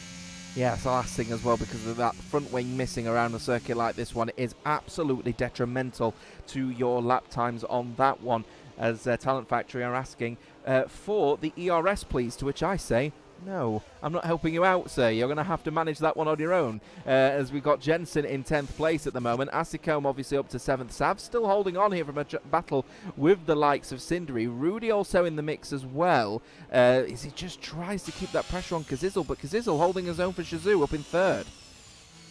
Yeah, Kazizel holding his own here, a man who is he's a very good driver. It's just been maybe he's missing a bit of consistency, missing a bit of form, but he's certainly not looking at his own advancement here in 3rd position. He is running a good race, and he's a man who likes an undercut. Team Shazoo, they're normally fairly on the ball with strategy, so we might see Kazizel dive into the pits maybe a couple laps early to put on what I would assume the Pirelli medium compound of tyre. But yeah, running well in P3 is Kazizel, and it's not been a bad start to the race from. Yeah, a very garish helmet as well, actually, as I'm just going on board with him as well. That red is absolutely blinding me as he's going down turn 20. As Kazizel looking to try and get Shazoo some big points here and potentially push them and do what Juventus and SLR have been able to do the last couple of rounds and get a bit of an unexpected podium potentially on the case here for the Alpine. They just need to keep a very quick Rudy behind. But Rudy, I say very quick, you know what, he is a very quick driver, is Rudy, but throughout qualifying he's been clearly the slower of the 2 Talent Factory drivers, and at one point really struggling Q2. You know, he was well down the pace. I think he was in P7 at the end of Q2, so is this going to be a bit more of a maintenance race here for Rudy? Are we in a position where Rudy may not be pushing for a podium if it's not available to him? Yeah, and another thing I found with Rudy is he's a fairly straightforward driver. It's just, he'll just be sat there for half the race and all of a sudden, no, Rudy's leading the race. So definitely don't take your eyes off him, but I have to wholeheartedly agree with you. Max has been the better driver of the 2 Talent Factory team, or the 2 Talent Factory representatives so far, and he's the one who's not necessarily piling the pressure on Wilson, but he is trying to. Wilson looks very, very comfortable heading through the right left of what I believe is 11 and 12, and that gap staying at about 0.6 of a second. That's enough. That will keep Wilson ahead. They're both on a very sort of similar ERS. Obviously, we're not helping Talent Factory here, but they're on sort of a similar level of ERS. Rudy, arguably just sitting comfortable, I'd say. Potentially on that one, as we've just got Bradders in the chat saying, whoa, unexpected, you know, and like, look, I'm not saying that it wasn't expected for you to get the podium, Bradders. I'm just saying Juventus at the moment, considering their current position in the championship, a podium would be something that you guys would have been absolutely in awe of, and you managed to get it. So it's just a testament to your ability, shall we say. I'm not having a go at you, I promise. It was unexpected. It was a bit unexpected. It was unexpected, yeah. We've got Rudy then coming across the line, of course, setting the fastest lap, actually. I'm saying he's the one that's slowest of anyone, but at the moment, he's fastest of anyone on circuit. He's flying out there at the moment, as Kazizel is actually putting a lot of pressure on Max at the moment, going into turn 2. DRS, of course, now available, so all these drivers were flying down these straights with that DRS available at their disposal, but Kazizel is the one, I think, out of all of them that's been using the ERS the most. A little bit under 50% available here, but Cindere also just keeping in close proximity, but I think setup-wise, going for the lower downforce setup, because I'm seeing a lot of snaps of oversteer coming from the back of that Aston Martin. Yeah, obviously he's gone for that setup because he wants straight line speed down what is over a 2,000 meters straight. That's obviously what the low downforce setup has been applied for, but it could cost him, as you say, with those snaps. Not having a comfortable car around a track as difficult as this with 20 corners, it's not going to be a fun experience come lap 26 if maybe he's on some old tyres. The car is just not too comfortable, as it looks like. We've had Arch gone for a bit of a spin. No, he's crashing the wall at the castle section. He certainly has. He's binned it and done the I am stupid corner, if you will, unfortunately crashing it straight into the wall, and no front wing at all for the TV8 driver, which means that he's going to have to come into the pits and get a new front wing, which actually opens up a racing opportunity potentially for the SLR team, who of course had to pit both of their drivers as a result of having limited front wing availability when it was in the wall. And it looks like FRHR's has done it again, actually, and he's put it in the wall once again, and that's certainly put him in the mix, as Nehemiah is out of race, and the safety car has been called out, and half of the field has already gone past the start-finishing line, and therefore they missed the opportunity to come into the pit lane. Are we going to see some people come in? Backy certainly is. He started on the mediums. He can go to the end here. Yeah, that's a very odd crash for Nehemiah. He's crashed heading through turn 19. He's in the wall on the right-hand side, but the car's backwards, which is very peculiar. Unless maybe he just had a complete loss of downforce or something and ended up spinning and hitting that wall. It's a reasonable explanation, or possibly contact, but yeah, it's a horrible race for, technically, the owner team, as WOR, of course, this is, well, if you couldn't guess it by the name World, they are one of the teams who help run this series, but nevertheless, looking at the pit stops, that's worked out quite nicely for Juventus. They're both started on the mediums, both on the fresh hards. That's it's not a bad strategy at all, is it? The Bradders have just absolutely nailed the comment. Juventus are cooking, and they are now suddenly become a little bit of a dark horse in this race here, because everyone else in front of them has to make a pit stop.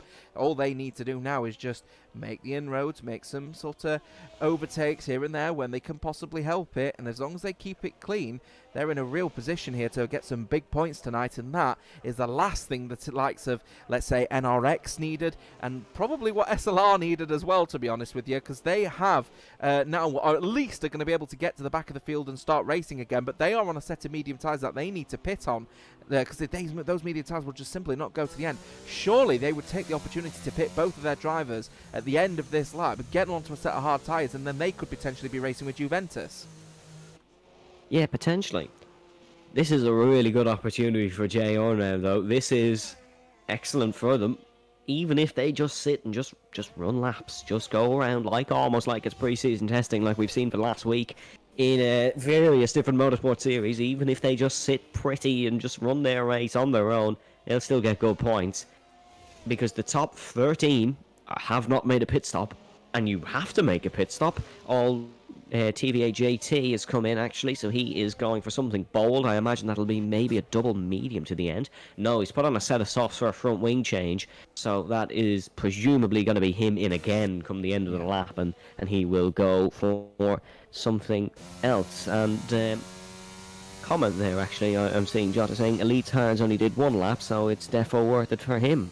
I have to agree, those hards are all but fresh. Of course, he had to pit on the first lap with damage, didn't he? So Elite risks in a good position as well. Surprised, actually, that SLR haven't actually double stacked here, because they wouldn't have lost any positions, and they're certainly not going to lose any time actually on that one. So there we are. There's the new tyres, they say the new old tyres of Elite Risks, leaving on the 1 lap old hard tyre. So now it makes a lot of sense for Elite Risks to get around the field here. Simbarox surely has to pit here, because he has to make sure, because otherwise they're going to be splitting strategy unnecessarily at SLR. And I think surely as well, we are expecting surely JTO40 and Magician to both come in and get off of these soft tyres, and we're probably expecting as well Simbarox to come in, and probably FRA Arch as well, who will want to come off these tyres as well. He's elected to stay out, but curiously safety car is just coming around turn 12 at the moment, as FRA Arch has, I think, let's be candid there, has done a little bit of a Fernando Alonso and locked up, shall we say, to make it look like, let's be honest, make it look like he's made a mistake, so then he doesn't join the back of the queue, because of course if he does, there's a chance the safety car could actually come in. Fernando Alonso, Michael Schumacher, Nico Rosberg, FRA Arch. Know the rule book. If you know the rule book, you know how to play with it. That's what it's all about. As they say, hate the game, not the player. And I think Archer's played that one well, because I don't think the safety car's going to be in at the end of this lap. If the safety car was, that would be a bit disastrous, wouldn't it? It would be a bit disastrous. We're saying he's done this intentionally. We could be covering for a mistake, but nevertheless, yeah, no, it was a mistake. It was a mistake, Evan. It was a mistake, Evan. It was a mistake, Wing. I wasn't watching, but I'm going to assume you were, and so I'm just going straight on purpose. But nevertheless, JT is in, Magician actually carries on. So Magician is really going for broke here. He's 14th position, and he's going to be on the fresh softs when every single car in front of him is on a slower hard tyre. He is staying out. That is a bold call, because those soft tyres will last approximately 3 seconds around this circuit. So, bold call, sir. Good luck. We'll see how many positions you can gain and then lose in your second pit stop.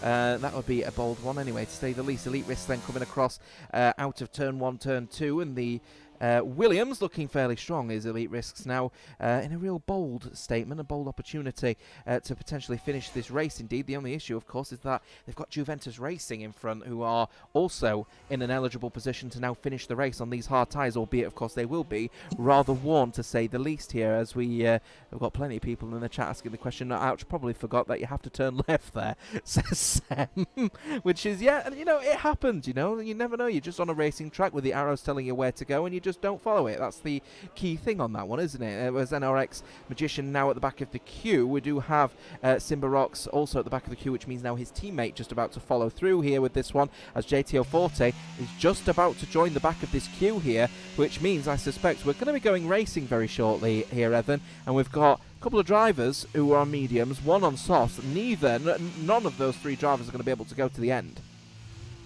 Saw a comment actually contradicting us and saying that Magician can go to the end on that set of softs, so they obviously know more than us. But yeah, I imagine we'll be going racing this lap. Safety car usually doesn't stay out for much more longer than this, and hopefully for our sake it also doesn't stay out for much more than this, because I can't imagine this will be its last appearance. But now it's time to focus once again. If your name is PSR Wilson, you've been just driving behind the safety car like it's a Sunday drive. Now you have a restart to deal with, and you have a very, very quick driver behind.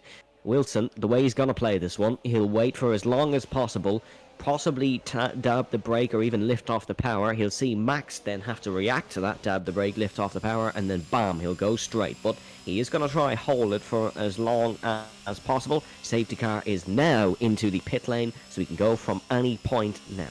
Yeah, that's what's going to be the question of when he's going to decide to go. He'll be wise to leave it as late as he possibly can, but he's chosen not to. He wants to go, and he's not caught anyone napping on this one. Actually, Sav has been working with his teammate there to let him know when he's going to go, but unfortunately went a little bit too quickly, did Sav, because he's been caught out by people being too slow in front. We go green again here in Azerbaijan as Jensen makes a move on McCabe San immediately and makes a bit of a tank slapper from Asicom, who well catches that car there. It was looking so dangerous, getting that close to the wall here, as Ray getting into the mix brakes as well, as Magician is trying to make early inroads on these soft tyres. He certainly is, but he's really mixing up the pack behind him here. Now up to 11th place is Magician as he tries to force the gap here. He's got a big battle happening with Elite Risks in the middle, and then we've got Jensen, and there we got a mistake from Nico, straight down that escape road, and bottles himself all the way down to P18, as we've still got battle happening in the midfield towards the back here of those who are pitted. FRA Arch making an overtake for TV8 as Slinky's trying to go around the outside,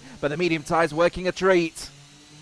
Yeah, the medium tyre's working well. Elite Risks got past both Juventus cars down the straight. He had an absolute run and a half out of turn number 2. The Williams just needs to keep the head down here and focus and keep with his teammate Simbarox, who I'm going to assume he is not going to fight, as he is technically on a better tyre. It won't be for long, but as of now, he is on a better tyre. Wilson didn't get the restart he would have wanted. However, he's dropped Max over the course of a lap, and now the man piling on the pressure is Rudy. He is looking to try and get past Kazizel.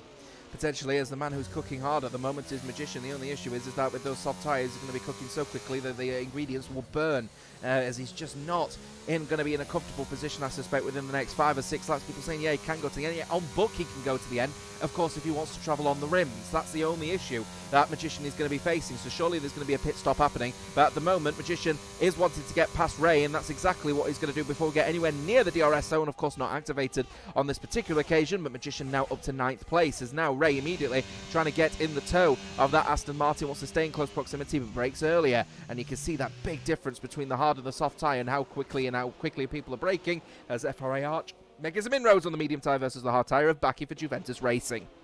And Simbarox up the inside of McCabe Sam. He's trying to gain another spot. McCabe Sam does not want to be in this dogfight at all. He doesn't want to be fighting for 11th position. Simbarox gives him no choice, looking around the outside, heading in towards turn 3. McCabe Sam, bit of a mistake, but that corner just wasn't wide enough for Simbarox to attack. He's trying the long way around the outside. Simbarox, and there's a contact between the two. Oh, that was lucky for McCabe Sam not to pick up damage. Elite Risks is going to hang around the outside of his teammate now. This is not going too well for VSR, as it's real argy-bargy in the middle sector. Yeah, and that real mix-up there with Simbarox and Elite Risk. Now Elite Risk giving that position back up, as Simbarox is going to go down the inside line, heading into the next corner, but the corner is now open. Is McCabe Sam surely can't go for a move there, and he's going to have to concede. That is now done and dusted as they go single file through the castle section, as I nearly said casino again, going through 11 and 12, and then the position given up, as Simbarox is giving the positions up left, right and centre. What's happening to the SLR driver who was flying at one point? Why is he giving these positions up, I wonder, as we follow him on board? And I'm seeing no damage. Yeah, right hand damage. He's got a missing end plate on the right hand side, so he's elected not to battle with anyone either, as Magician gets a real tank slapper going out of turn 16, mounting the curb, beaching it, and even with the soft tyres, can't do anything when they're not on the ground. He's down to 9th again. Yeah, Simbarox hit the right-hand wall in the castle section. He was under pressure from McCabe Sam, but up the front, Max piling on the pressure. He's only 0.3 of a second behind Wilson. Will have the drag reduction system available to him, heading down in towards turn 3, but he is much worse off on the battery. Rudy up the inside of Kazizel.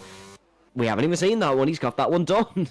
Yeah, really, really quick stuff at the moment happening there as well. So Kazizel obviously now down to 4th place, trying to battle with Cindery. The issue is, though, Kazizel has burnt through all of his ERS so quickly. He's now well below 10% at the moment, is Kazizel, as Jensen is giving his position up to Magician, now back up to 8th place. But later breaker from Magician misses his apex. I'm wondering if the soft tyres are already beginning to switch off, as a switchback between McCabe Sam and FRA Arch. Of course, their former FRA driver, now TV8 driver, now back up to 11th place in that little battle, as Simbarox now changes his front wing again, costing the Juventus team, the SLR team, a £500,000 worth of front wing, as OP Ray trying to get into the battle there with Jensen. Of course, remember, Archer's got the medium tyre, and Jensen making a big mistake, actually. I don't know if he gave that position up on purpose or if it was a mistake, but through turn 7, he's just clattered the wall as well. That's surely going to be major damage now on that right-hand side. It was a real hit on that outside line, and that surely is going to be damaging. It certainly is. Shazoo Jensen is going to fall down the standings. That pit stop is imminent. I don't think there is any damage on that Alpine. There's nothing visual by the looks of things. He seems to have... Oh, that's a tank slapper.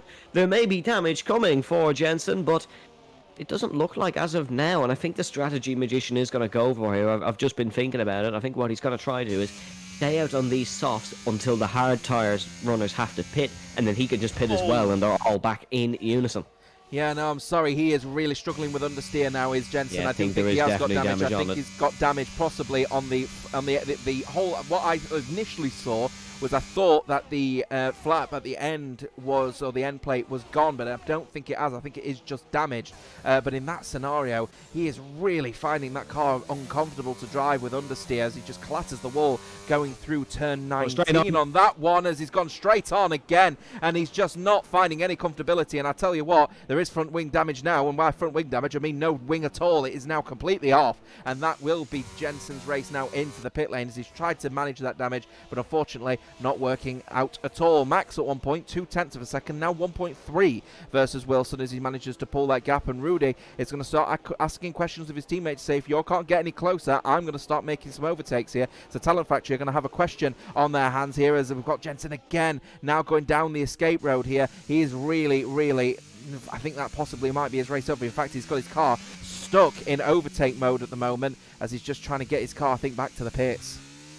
Yeah, I think so. I don't think there's going to be much good that comes out of this one for Jensen. The crucial thing now is just getting it back to the pits with that front wing. Absolutely sliced off when he hit the wall. So unfortunately, it is probably a premature end to this Grand Prix for Jensen, who was looking good in qualifying. He was the first man out in every session. He's not the first man out of the race, however. Of course, we lost Namaya in the early stages, and he is now out of the race. That's through the castle section. This could well be another safety car. Yeah, it's just, he's ploughed it, looks like it's before the castle section, actually. Castle section, and the safety car is out as a result of that one, and I'll be perfectly candid with you, that's a very unusual place for the car to crash, so that will be Jensen's race over and done with, and Simbarox's race is now suddenly back alive again. But, crucially, those that were on the hard tyres, a 5-second penalty for Kazizel, the last thing he needed on that one as well. He's now overtaking Rudy in the pit lane, potentially. Here we go, with this tyres now coming on, the medium tyres will be going on in this situation here. Wilson comes out when FRA Arch stays out on these medium tyres, of course, so he now leads this race from Wilson, from Max, and then Kazizel manages to get the jump, so now he's up to 4th place in that battle, of course, with Arch now obviously making that overtake, but surely he's not going to be going to the end of the race on those tyres as we've got Sindre in 5th place, but Rudy has lost out big time in that one. He drops to 8th. Yeah, the double stack. If Kazizel was trying to overtake Rudy in the pits, I can't imagine he was, but it was just a very silly decision because Rudy had to double stack anyways, but Kazizel now sporting a 5-second time penalty. That does not help proceedings for Shizu. They've had one car retire, their second car now has a 5-second time penalty, and unfortunately for the Aventas team that we thought pulled off a bit of a masterclass, they have to pit again for the mediums to be with everyone else. So Baki in 12th position and Slinky in 15th. The man leading this race at the moment is now the person who didn't even qualify. He was served a qualifying ban for TV8 FRA Arch. Now, if he wants to go to the end of this race with every passing lap behind the safety car, it is a possibility. But, of course, at the moment, I don't think it's likely. 7-lap old medium tyres, I think possibly 2 behind the last safety car, possibly up to another 3 here, means that theoretically these tyres are probably only going to be a maximum of about 7 laps old by the time that we go racing once again. So it's got the possibility to be able to get those medium tyres to the end. So it's going to hope for a very long safety car period here. But going back to what caused this safety car, very, very, very, very unusual place for Jensen to crash. We know that he was struggling with the car here, and I'm not trying to put any assumptions down about how he could have crashed, but with how unusual it is and the safety car now coming out, there are going to be questions raised by the teams here. Oh, 100%. There will be questions raised. It'll be looked at. I didn't see it, so I'm not necessarily going to give my opinion on it, but yeah, little bit suspicious maybe. Maybe just the way the car was, the position the car was crashed in, but I didn't see it, so I'm not going to blame Jensen and necessarily say it was on purpose. It is just something that has to be investigated, and it will probably be reported by TF or PSR if it ends up maybe losing them a race win. It's just another day in league racing. Yeah, well, that's another day of league racing. I think absolutely nails it here as we've got Slinky and Nico swapping positions. The reason why is because Nico's gone onto a set of soft tyres that he's very keen to get off again as he pits the car in the Mercedes garage, puts on now a fresh set of medium tyres that will, I think, very nicely go to the end of this race as Simbarox 1 finally gets himself out of 17th place and moves himself up to 16th, so he's no longer last place, is the SLRT driver. What a race it's been for SLRT, actually. They've been trying the hardest to try and keep it as clean as they possibly can. They've costed probably about £750,000 in front wings between the pair of the drivers, and now they've got one driver in the points. Absolutely astonishing.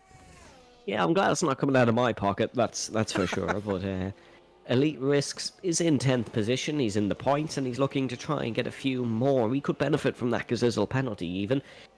We were talking and saying that Elite Risks is certainly probably one of SLRT's best drivers, shall we say, and he certainly has potential to score more points here this evening.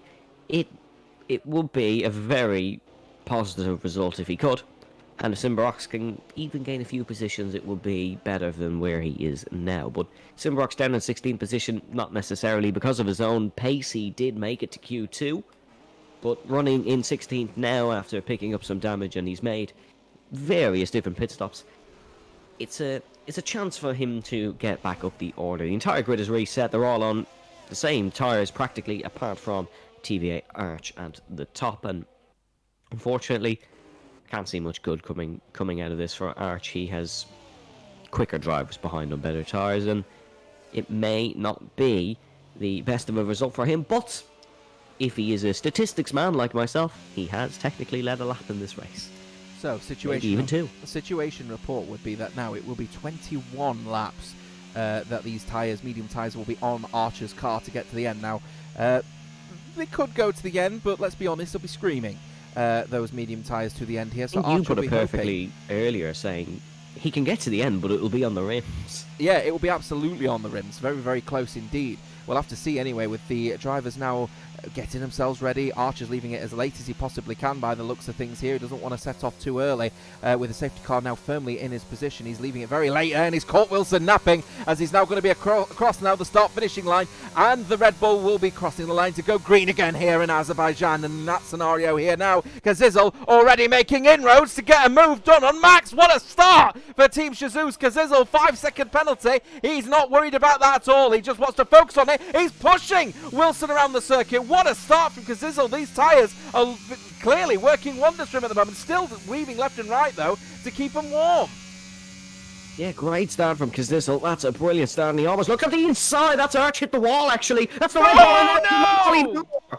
Getting into the wall, getting into a collision with PSR Wilson as he flings the car and potentially pit maneuvers him into the wall. He was trying his hardest with the TV8 driver to stay within it, but it's now getting really, really messy for FRA Archers. He's just trying to get around the car and get back going again, but there's so many cars around him. He's struggling to get going here, and in fact I think he's just given all the possessions up because he's got no front wing. That race that was looking so well for TVA to potentially control from the front has now been taken apart with a tank slapper potentially leading into a pit maneuver. Wilson leads, but has he got a penalty lingering over his head? Yeah, that is very unlucky. It looked like Arch just lost the car, and it was kind of just he bumped into the McLaren, but that'll be investigated by the stewards as well. Gazizzle with that penalty, Wilson potentially with a penalty, puts Max in a great position. He won't be thinking about Wilson picking up a penalty, though. He'll still be racing to beat these guys, because we are getting towards the later stages of the race now, and this is going to be a dogfight to the end between three very good esports teams. Well, we've got Crispy in the chat immediately saying no, he lost it in front of Wilson. Not exactly what I saw, but of course we may need to look at it again. But Crispy obviously trying to defend his driver immediately. He knows Wilson's on the brink of taking a cracking victory here. But we've got Gazizzle getting closer and closer to Wilson here. He is flying on these mediums at the moment. Shazoo, look, he's so sharp with Gazizzle, yet not so sharp at all with Jensen. It's a very mixed bag at the moment, and I think a real testament to the unfortunate nature of Shazoo at the moment, where they can't get the consistency going.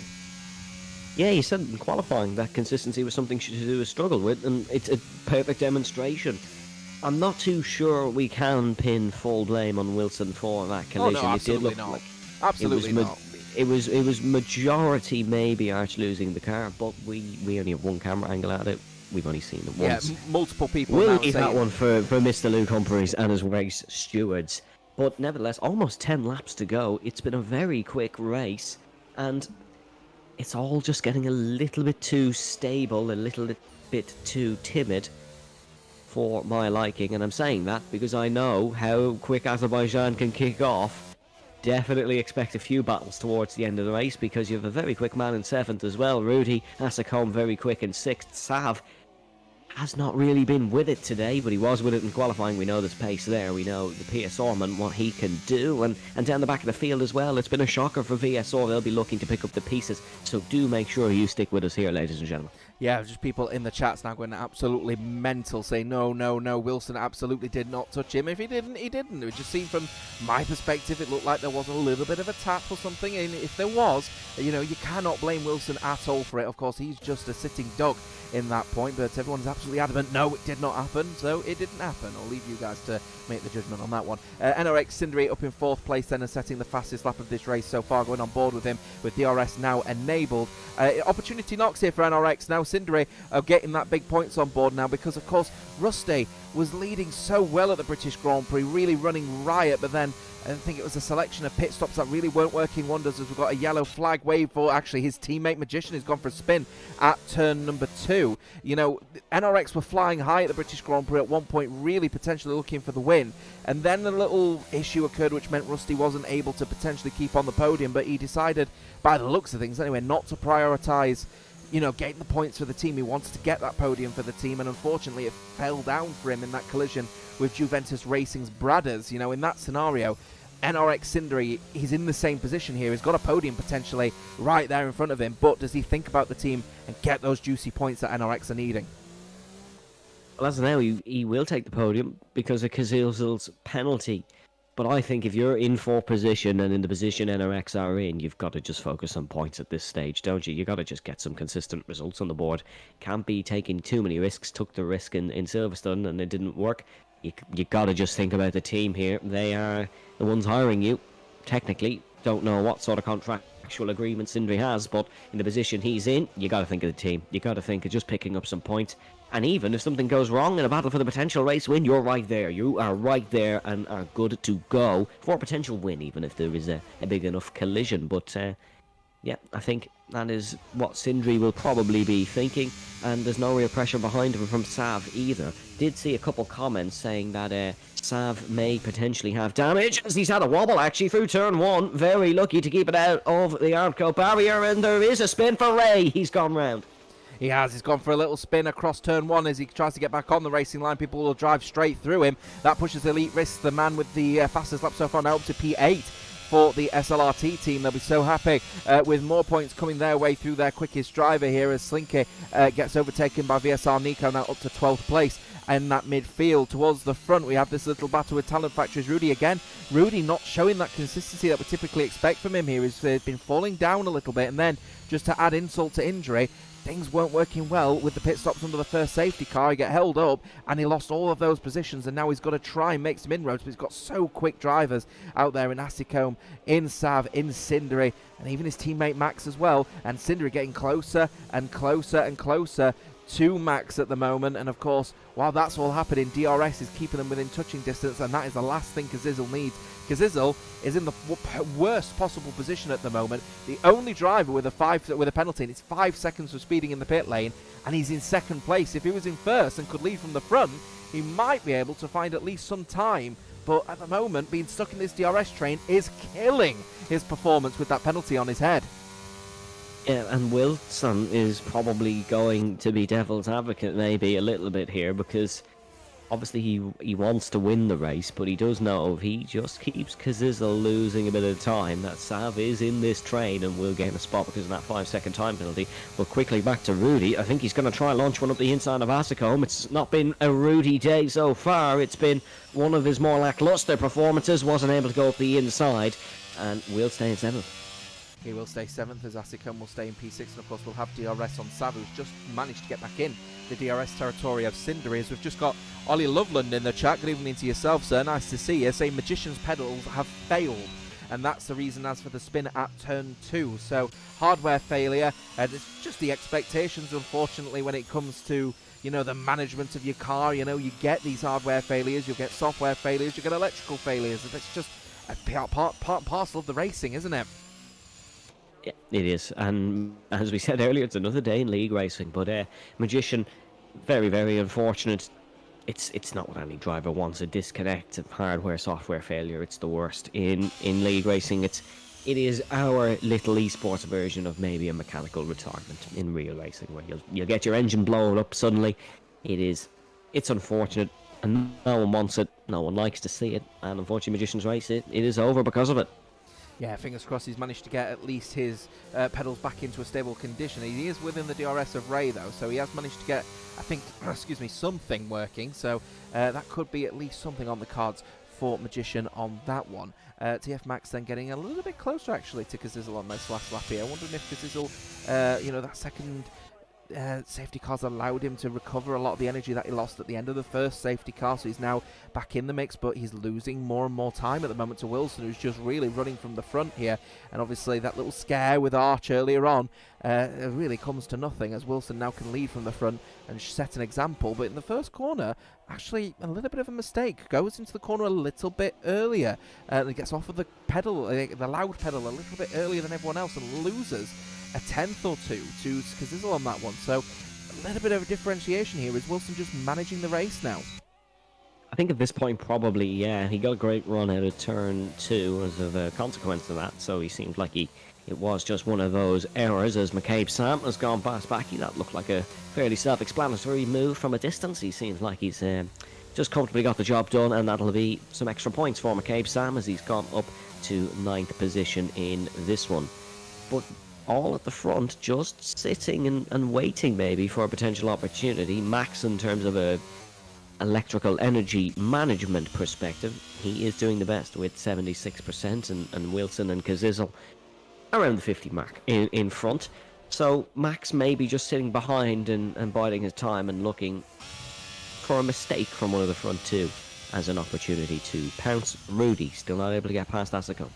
Yeah, a little tiny mistake from Max, actually, just going through turn 12. Looks like he ended up drifting that car around turn 12, which is not the ideal way to take a corner if you're in a Formula 1 car, to say the least. He's not finding that particular set of corners particularly comfortable, but as long as he stays within the touching distance of Kazizel, he'll definitely have at least P2 on the cards. And of course, NRX could be on for their first podium of the season, with Cindere with that 5-second penalty looming over Kazizel's head here. And so far, for what is usually a race where penalties is not really that prominent, because of course being the street circuit layout, there is a real situation here, as we've got a little bit of racing happening between Outplayed Racing and Talent Factory. What we would typically expect from these drivers, getting into a little bit of a battle through turn 3, nudging wheels between the pair of them there as they still go side by side. But look at that electrical energy management so far, as we've got an unfortunate spin again, I believe, from Magician. Is he going to go for the dive? Rudy elects not to in the end. Both are struggling with their ERS at the moment in the Alpha Tauri,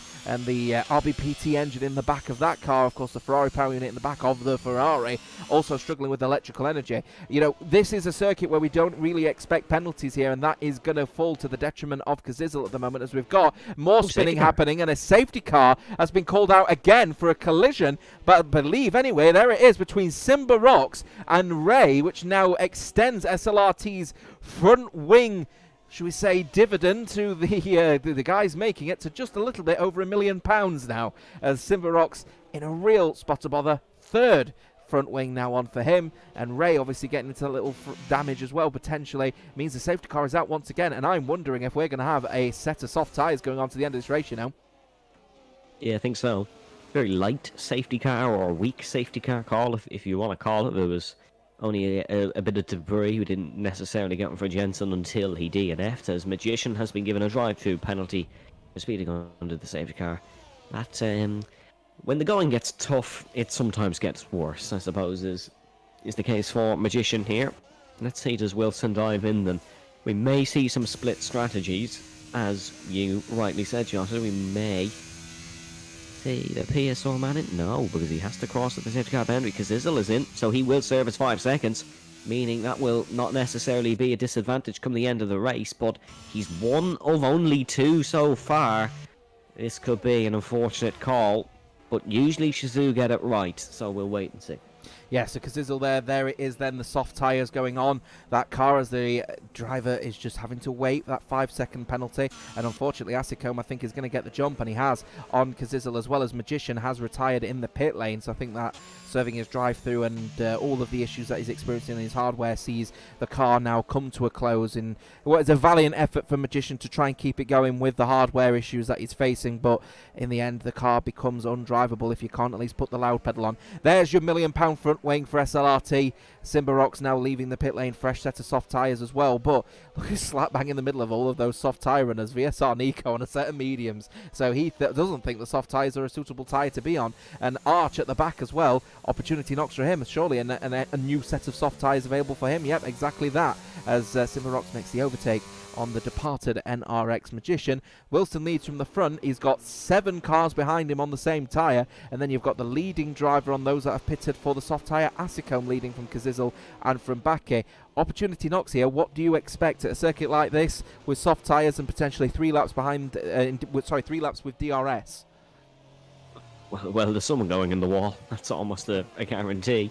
As Asicombe, he's going to have a huge tyre advantage here. But will he potentially run out of laps, is what I'm thinking, to overtake everyone. He's not been the quickest driver this evening by any stretch.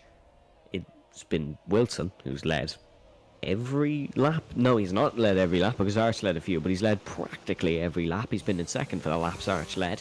And he is still in a comfortable position. He has a lot of cars behind.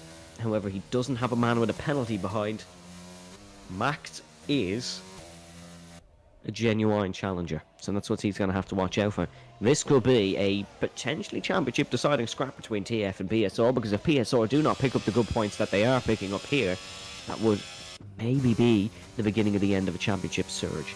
Yeah, Sav really needs to make some inroads here. So there's a lot of pressure on Sav to potentially get some inroads here, and obviously Sindri is going to defend like a lion to try and get NRX's first podium of the season. And Max, of course, has been holding on to P2, so he'd expect a minimum of P2 at the end of this one here. So Sav needs to basically welcome himself to a party he's not been invited to pretty much all the way through the night, if you will. And that is leaving Sav in a bit of a precarious position here, because does he try to prioritise getting more points to the team and put that pressure, and of course TF would then drop points with Rudy down in 5th, or does he reconcile 4th and think about the team, think about the majority of the points that they're going to get, especially with Wilson leading the way on the front? That is going to be the question here. 4 laps to go in this race. We do have FRA Arch just now going through the final selection of corners, the first corner rather, at turn 1 now into turn 2.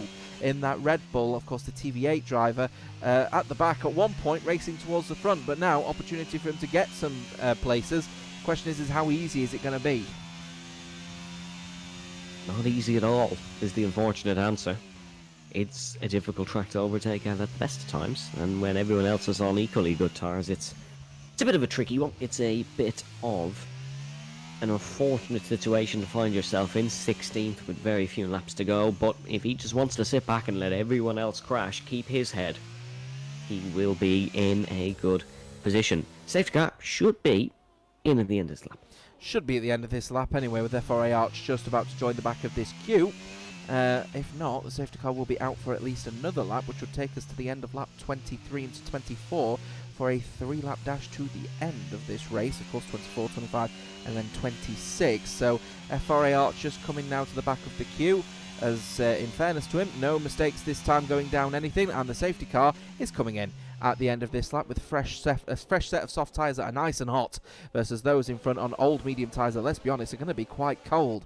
And that is going to mix things up, especially for the likes of Asicombe and Kazizel going into turns 1, 2, 3, and especially 4, actually, because that will be the last opportunity for a bunch of corners, which, of course, the medium tyres will be nice and warm for. Safety car just about entering into the pit lane right now, and it's all going to be about when Wilson decides to go. Now, he went early on the first occasion. This is his second occasion under the third safety car. When will he go? Is he going to do the same again, or is he going to leave it extremely late, I wonder, as they now go down the straight? Safety car is now in, and he does go at the DRS point, but doesn't catch Max napping. In fact, Sav has gone too quickly again, and now we'll have to concede the position versus Cindery, and gets into a collision between the pair of them, and they're still scrapping me, or the pair of them here, and they've got a bunch of drivers as Rudy overtakes the pair of them and invites himself onto the podium. The pair of them are going to be absolutely livid as Elite Risk is out to 6th with a sinking car, I believe, a collision involving McCabe Sam maybe, and TVA's JTO 40 also getting into the mix as well.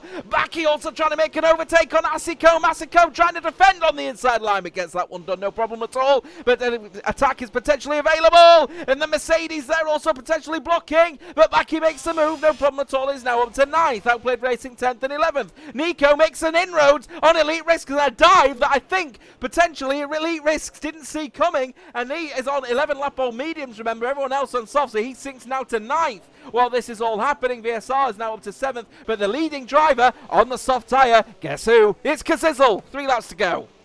What a hectic race. What a hectic restart. There was cars everywhere from the first sector. Elite Risks up to 9th, as that is Ray who's gone round. Ray heads to the back of the field once again. It's unfortunate for the OP driver, but it's been a race of some horrible incidents for him. Elite Risks has just let Simbarox through, so that is a sacrifice from Elite Risks. He's going to defend for all the points. He's going to defend for his life ahead of OP Asicom, who is in a fight with Arch. So Arch up to 12th. We said it wasn't easy for him to make positions. He's found it fairly easy. He's up to 12th position, possibly 11th here in this Grand Prix. Here comes Kazizzle. He wants to make the move then on Savi. Was going to go down the inside line. Overtake button now no longer available as he goes down into the corner. And the soft tyres working an absolute treat for Kazizzle, now up to 5th place. 5-second penalty. What 5-second penalty, he says. He's now trying to challenge with Cindery. And Rudy, who at one point didn't think he'd be able to get that podium with the current situation, is now going to be looking over his shoulder here, because surely an overtake is about to happen with Kazizzle getting closer and closer. Cindery tries to defend around the outside. Kazizzle will go, and he will have the space, and gets put into the wall by Cindery, and that one who defends like a lion, but perhaps too aggressively. Nico also in the mix. They collide going into turn 7, and that is now going to offer an opportunity for guess who? Kazizzle again. Nico is trying to hold on 3-lap pole mediums. They collide going through into turn 7, turn 8, turn 9. This is going to be critical here as Nico holds on. Kazizzle is falling down the rankings, and Juventus are up to 6th in that battle of Sav, with PSR falls to 7th. Oh, they're still going. Kazizzle still bumping Savas. Nico falling. Nico's falling positions. There's no front wing in the Mercedes. Baki is through up to 5th. Juventus have had an absolute cracking race down here. Baki going to pick up some huge points for a second consecutive week for Juventus. Best of luck, Stuart. That's all I say. Yeah, best of luck indeed here, as Baki is on 3-lap-old soft tyres and has managed to avoid all of those collisions. Kazizzle now down to 7th. Simbarox up to 8th somehow. Elite Risks at one point up in 6th is now down in 12th. And McCabe, Sam, Slinky and Ray are on intermediate tyres. What's going on? Simba get into a collision! And that is awful with the collision with JTO 40! And there can't be a safety car, it's far too late! DRS is enabled, and rain is falling on the circuits! We've now got rain falling, and now there's an opportunity for those on soft tyres to potentially earn some keeps here, because these tyres won't last longer. Those on old medium tyres are going to struggle. Simbarox going airborne over the Red Bull. There's people on intermediates. When it rains, it pours, pardons the pun, but the drama is kicking off here. TF Max still a chance to win this one. Wilson and Max are going to have to use every ounce of talent that they possibly have to gain. Collision with Cindery, and Bake getting into the mix. He's really pushing hard at the moment on these soft tyres, but Cindery is trying his hardest to defend, but he's finding himself in real struggles here now with this rain falling, because I really think the dry line is falling quickly. DRS apparently has been enabled, but I have a feeling it's going to be disabled very shortly. Yeah, it's really, really an interesting one. You can only see some rain at certain corners, but it's certainly falling. Sindri almost an identical collision like he had with Kazizzle with Baki. Baki knew what to expect, in fairness to him, and he backed out at the right time. He knows that this is some crucial points. Sindri is defending like a lion, as you've said. Baki is attacking like an absolute tiger. He's looking to try and pick up some points. We're going to head on to the final lap of the race, and it's really still anyone's here. Oh, he's in the wall. fall as well. We've still got another round of the laps to go here with the rain falling on the circuit. People still on dry tyres. Kazizel now falls to 8th place and no front wing, and Elite Risks is out. He collides at the top of the hill at turn 15, and that is now a bitterly disappointing blow to that challenge there with, of course, the drivers at SLRT, where both of their drivers are now out of the running. Asicombe still holds on for 7th, but Sav is overtaken as NRX Cindery can't defend. DRS is disabled. The intermediate tyre is the better tyre to be on at the moment, and everyone is going to be sliding. Here comes back here to the corner, hits the apex, no problem at all. Cindery doesn't know. He's struggling on the rear. And now we've got Baki potentially getting into the mix, but he's 7.5 seconds back from Rudy, so it is all going to be about that battle towards the front. Are they just going to manage their own races? It would be sensible, it would be wise, but someone wants that victory. Yeah, Max wants that victory. Just look, this is a skating rink here in Azerbaijan. I'm not sure if there is one in the local vicinity. There certainly is for the last couple of minutes of this race. Max just piling on the pressure, heading through the slow speed lefts and rights of Wilson. Wilson has resisted every ounce of pressure that's come his way, as that is Nico into the pit lane. Presume it's the end of the day for him. It is the end of the day for him, heading into the castle section for the final time. If Wilson could hold on, as Max just sliding all the way here. Wilson, he will be saying every prayer possible to just hold on in this one. Yeah, they'll be desperately holding on as Baki is just pulling away from Cindery. Cindery recognises now this car is going to be borderline undrivable. Sector 1 yellow flags waved, and that's for Slinky, who goes for a little bit of a spin going through turn 3. And TF Max is putting a real charge on here as the sun is starting to come out once again here in Azerbaijan. So that's heating the track up, and that's allowing the drier tyres to be potentially a little bit more switched on than they were perhaps a lap ago. But Wilson got turn number 15 out of 16, absolutely sorted. And he's not going to be under any pressure whatsoever with no DRS available unless he gets a poor corner, and that's exactly what's happened. Rain light is back on, and here they go down that straight hand side, but Max has been able to get the better road. He's going to have all of the DRS available, he's going to have ERS available, but is he going to get close enough before they come across the top finishing line? They're not, and Wilson takes victory for PSR, and they get that crucial top step of the podium they're looking for. Juventus Racing get fourth in a great result, as NRX Cindery gets a good result as well for NRX, with the team needing some big points on the board as Sab finishes in 6th and leaves immediately. Is angry about what just happened in front of him. Asicombe finishes in 7th. Kazizel, what a disappointing end to this race to finish in 8th. And then TV8 finishing 9th and 10th out of nowhere. Amazing stuff as the final 3 drivers towards the back pitted for intermediates, but weren't able to catch up. Outplayed Racing Ray finishes in 11th. Slinky will finish in 12th. McCabe Sam will finish in 13th. Thank God we've got a week break next week. Anything can happen in Formula 1, and it usually does. And it's all happened here this evening. That is a description of chaos. If aliens landed on Earth and said, "What is chaotic, Evan and Jotter?" I'd probably show them this race. But Maya, we had an evening of entertainment. Probably not the cleanest of racing, but it was racing, and it was very fun to watch. Very fun to watch indeed then. So everyone had to put a valiant effort to try and hold on. What was it really doing? Head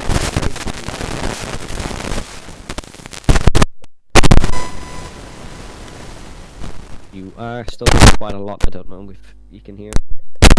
I think my mic is getting excited. Fingers crossed that should fix it. Yeah, you're good now. There we are. What an end to this race then. Yeah, so it's just absolutely shocked to say the least, but end the way. And at the end of the day, Wilson basically led from start to finish, maybe give or take 2 or 3 laps, but in the end takes the top step of the podium, beating the 2 Talent Factory drivers to the top step, but they share the podium with him. So Talent Factory no doubt will be extending their lead in the championship after Sav, of course, after that mix-up happening at the end of that race, falls to as low as 7th place. We'll take a look then at those final results, which sees, of course, Sav finishing in 6th, actually, in the end, and 10.6 seconds back. Wilson wins at the top of the podium, with Max and Rudy separated by less than a second in that top 3. Then Baki for Juventus Racing from 17th on the grid, finishing in 4th. What a performance from Juventus once again from those at the back. They're going to be earning big points going into the week break. Cindery finishes in 5th in the end. Questions may be raised about the kind of defending in that one. Very aggressive, but the stewards will take a look at that one. You can keep an eye out on any result changes, of course, at WOR League_. And of course, don't be afraid to check our Discord. Sav in 6th. in the end for McLaren. As said, Asicone finished in 7th with Kazizel in a disappointing 8th, and TV8, no doubt, will be surprised they finished in 9th and 10th. In the back, Ray, Slinky, McCabe, Sam electing to finish on that intermediate tyre. Nico retires. Elite and Simba Rocks at SLRT, who have been up and down throughout this entire race, do classify after completing at least 80% of this race. Magician finishes in 17th with Jensen and Nehemiah also out of this race. What a performance in the end on that one, though, Evan. You absolutely rightfully point out, we just have to just say one very candid thing, which is, if you're going to speak about madness, you're going to speak about mayhem on a race circuit, you show them this race. Yeah, and we said anything could happen. We said it could be chaos. I didn't quite expect that. I think we had a mix of everything this evening. I think we had a mix of some excellent driving, some clean battles, some not so clean battles, some safety car mistakes, some rain, some chaos, some late safety cars going on top of each other, cars going into the barrier. We had a little mix of everything. But I don't know about you, I don't know about the stream chat, but my goodness me, was I entertained. I think that was a very entertaining race, and I think that is... It leaves a lot of questions, it leaves a lot to be answered here in this championship. It does need to be the question that will be asked, and that will be asked over the next week. But of course, we'll be back in a couple of weeks' time for the Austrian Grand Prix, where I'm sure we can do that all over again. Thank you very much for watching. Thank you for Evan for coming alongside us for this one, and thank you to guys for just keeping a very firm eye on what was happening here in Azerbaijan. In the meantime, I'll see you in a couple of weeks' time. Take care. Bye-bye for now.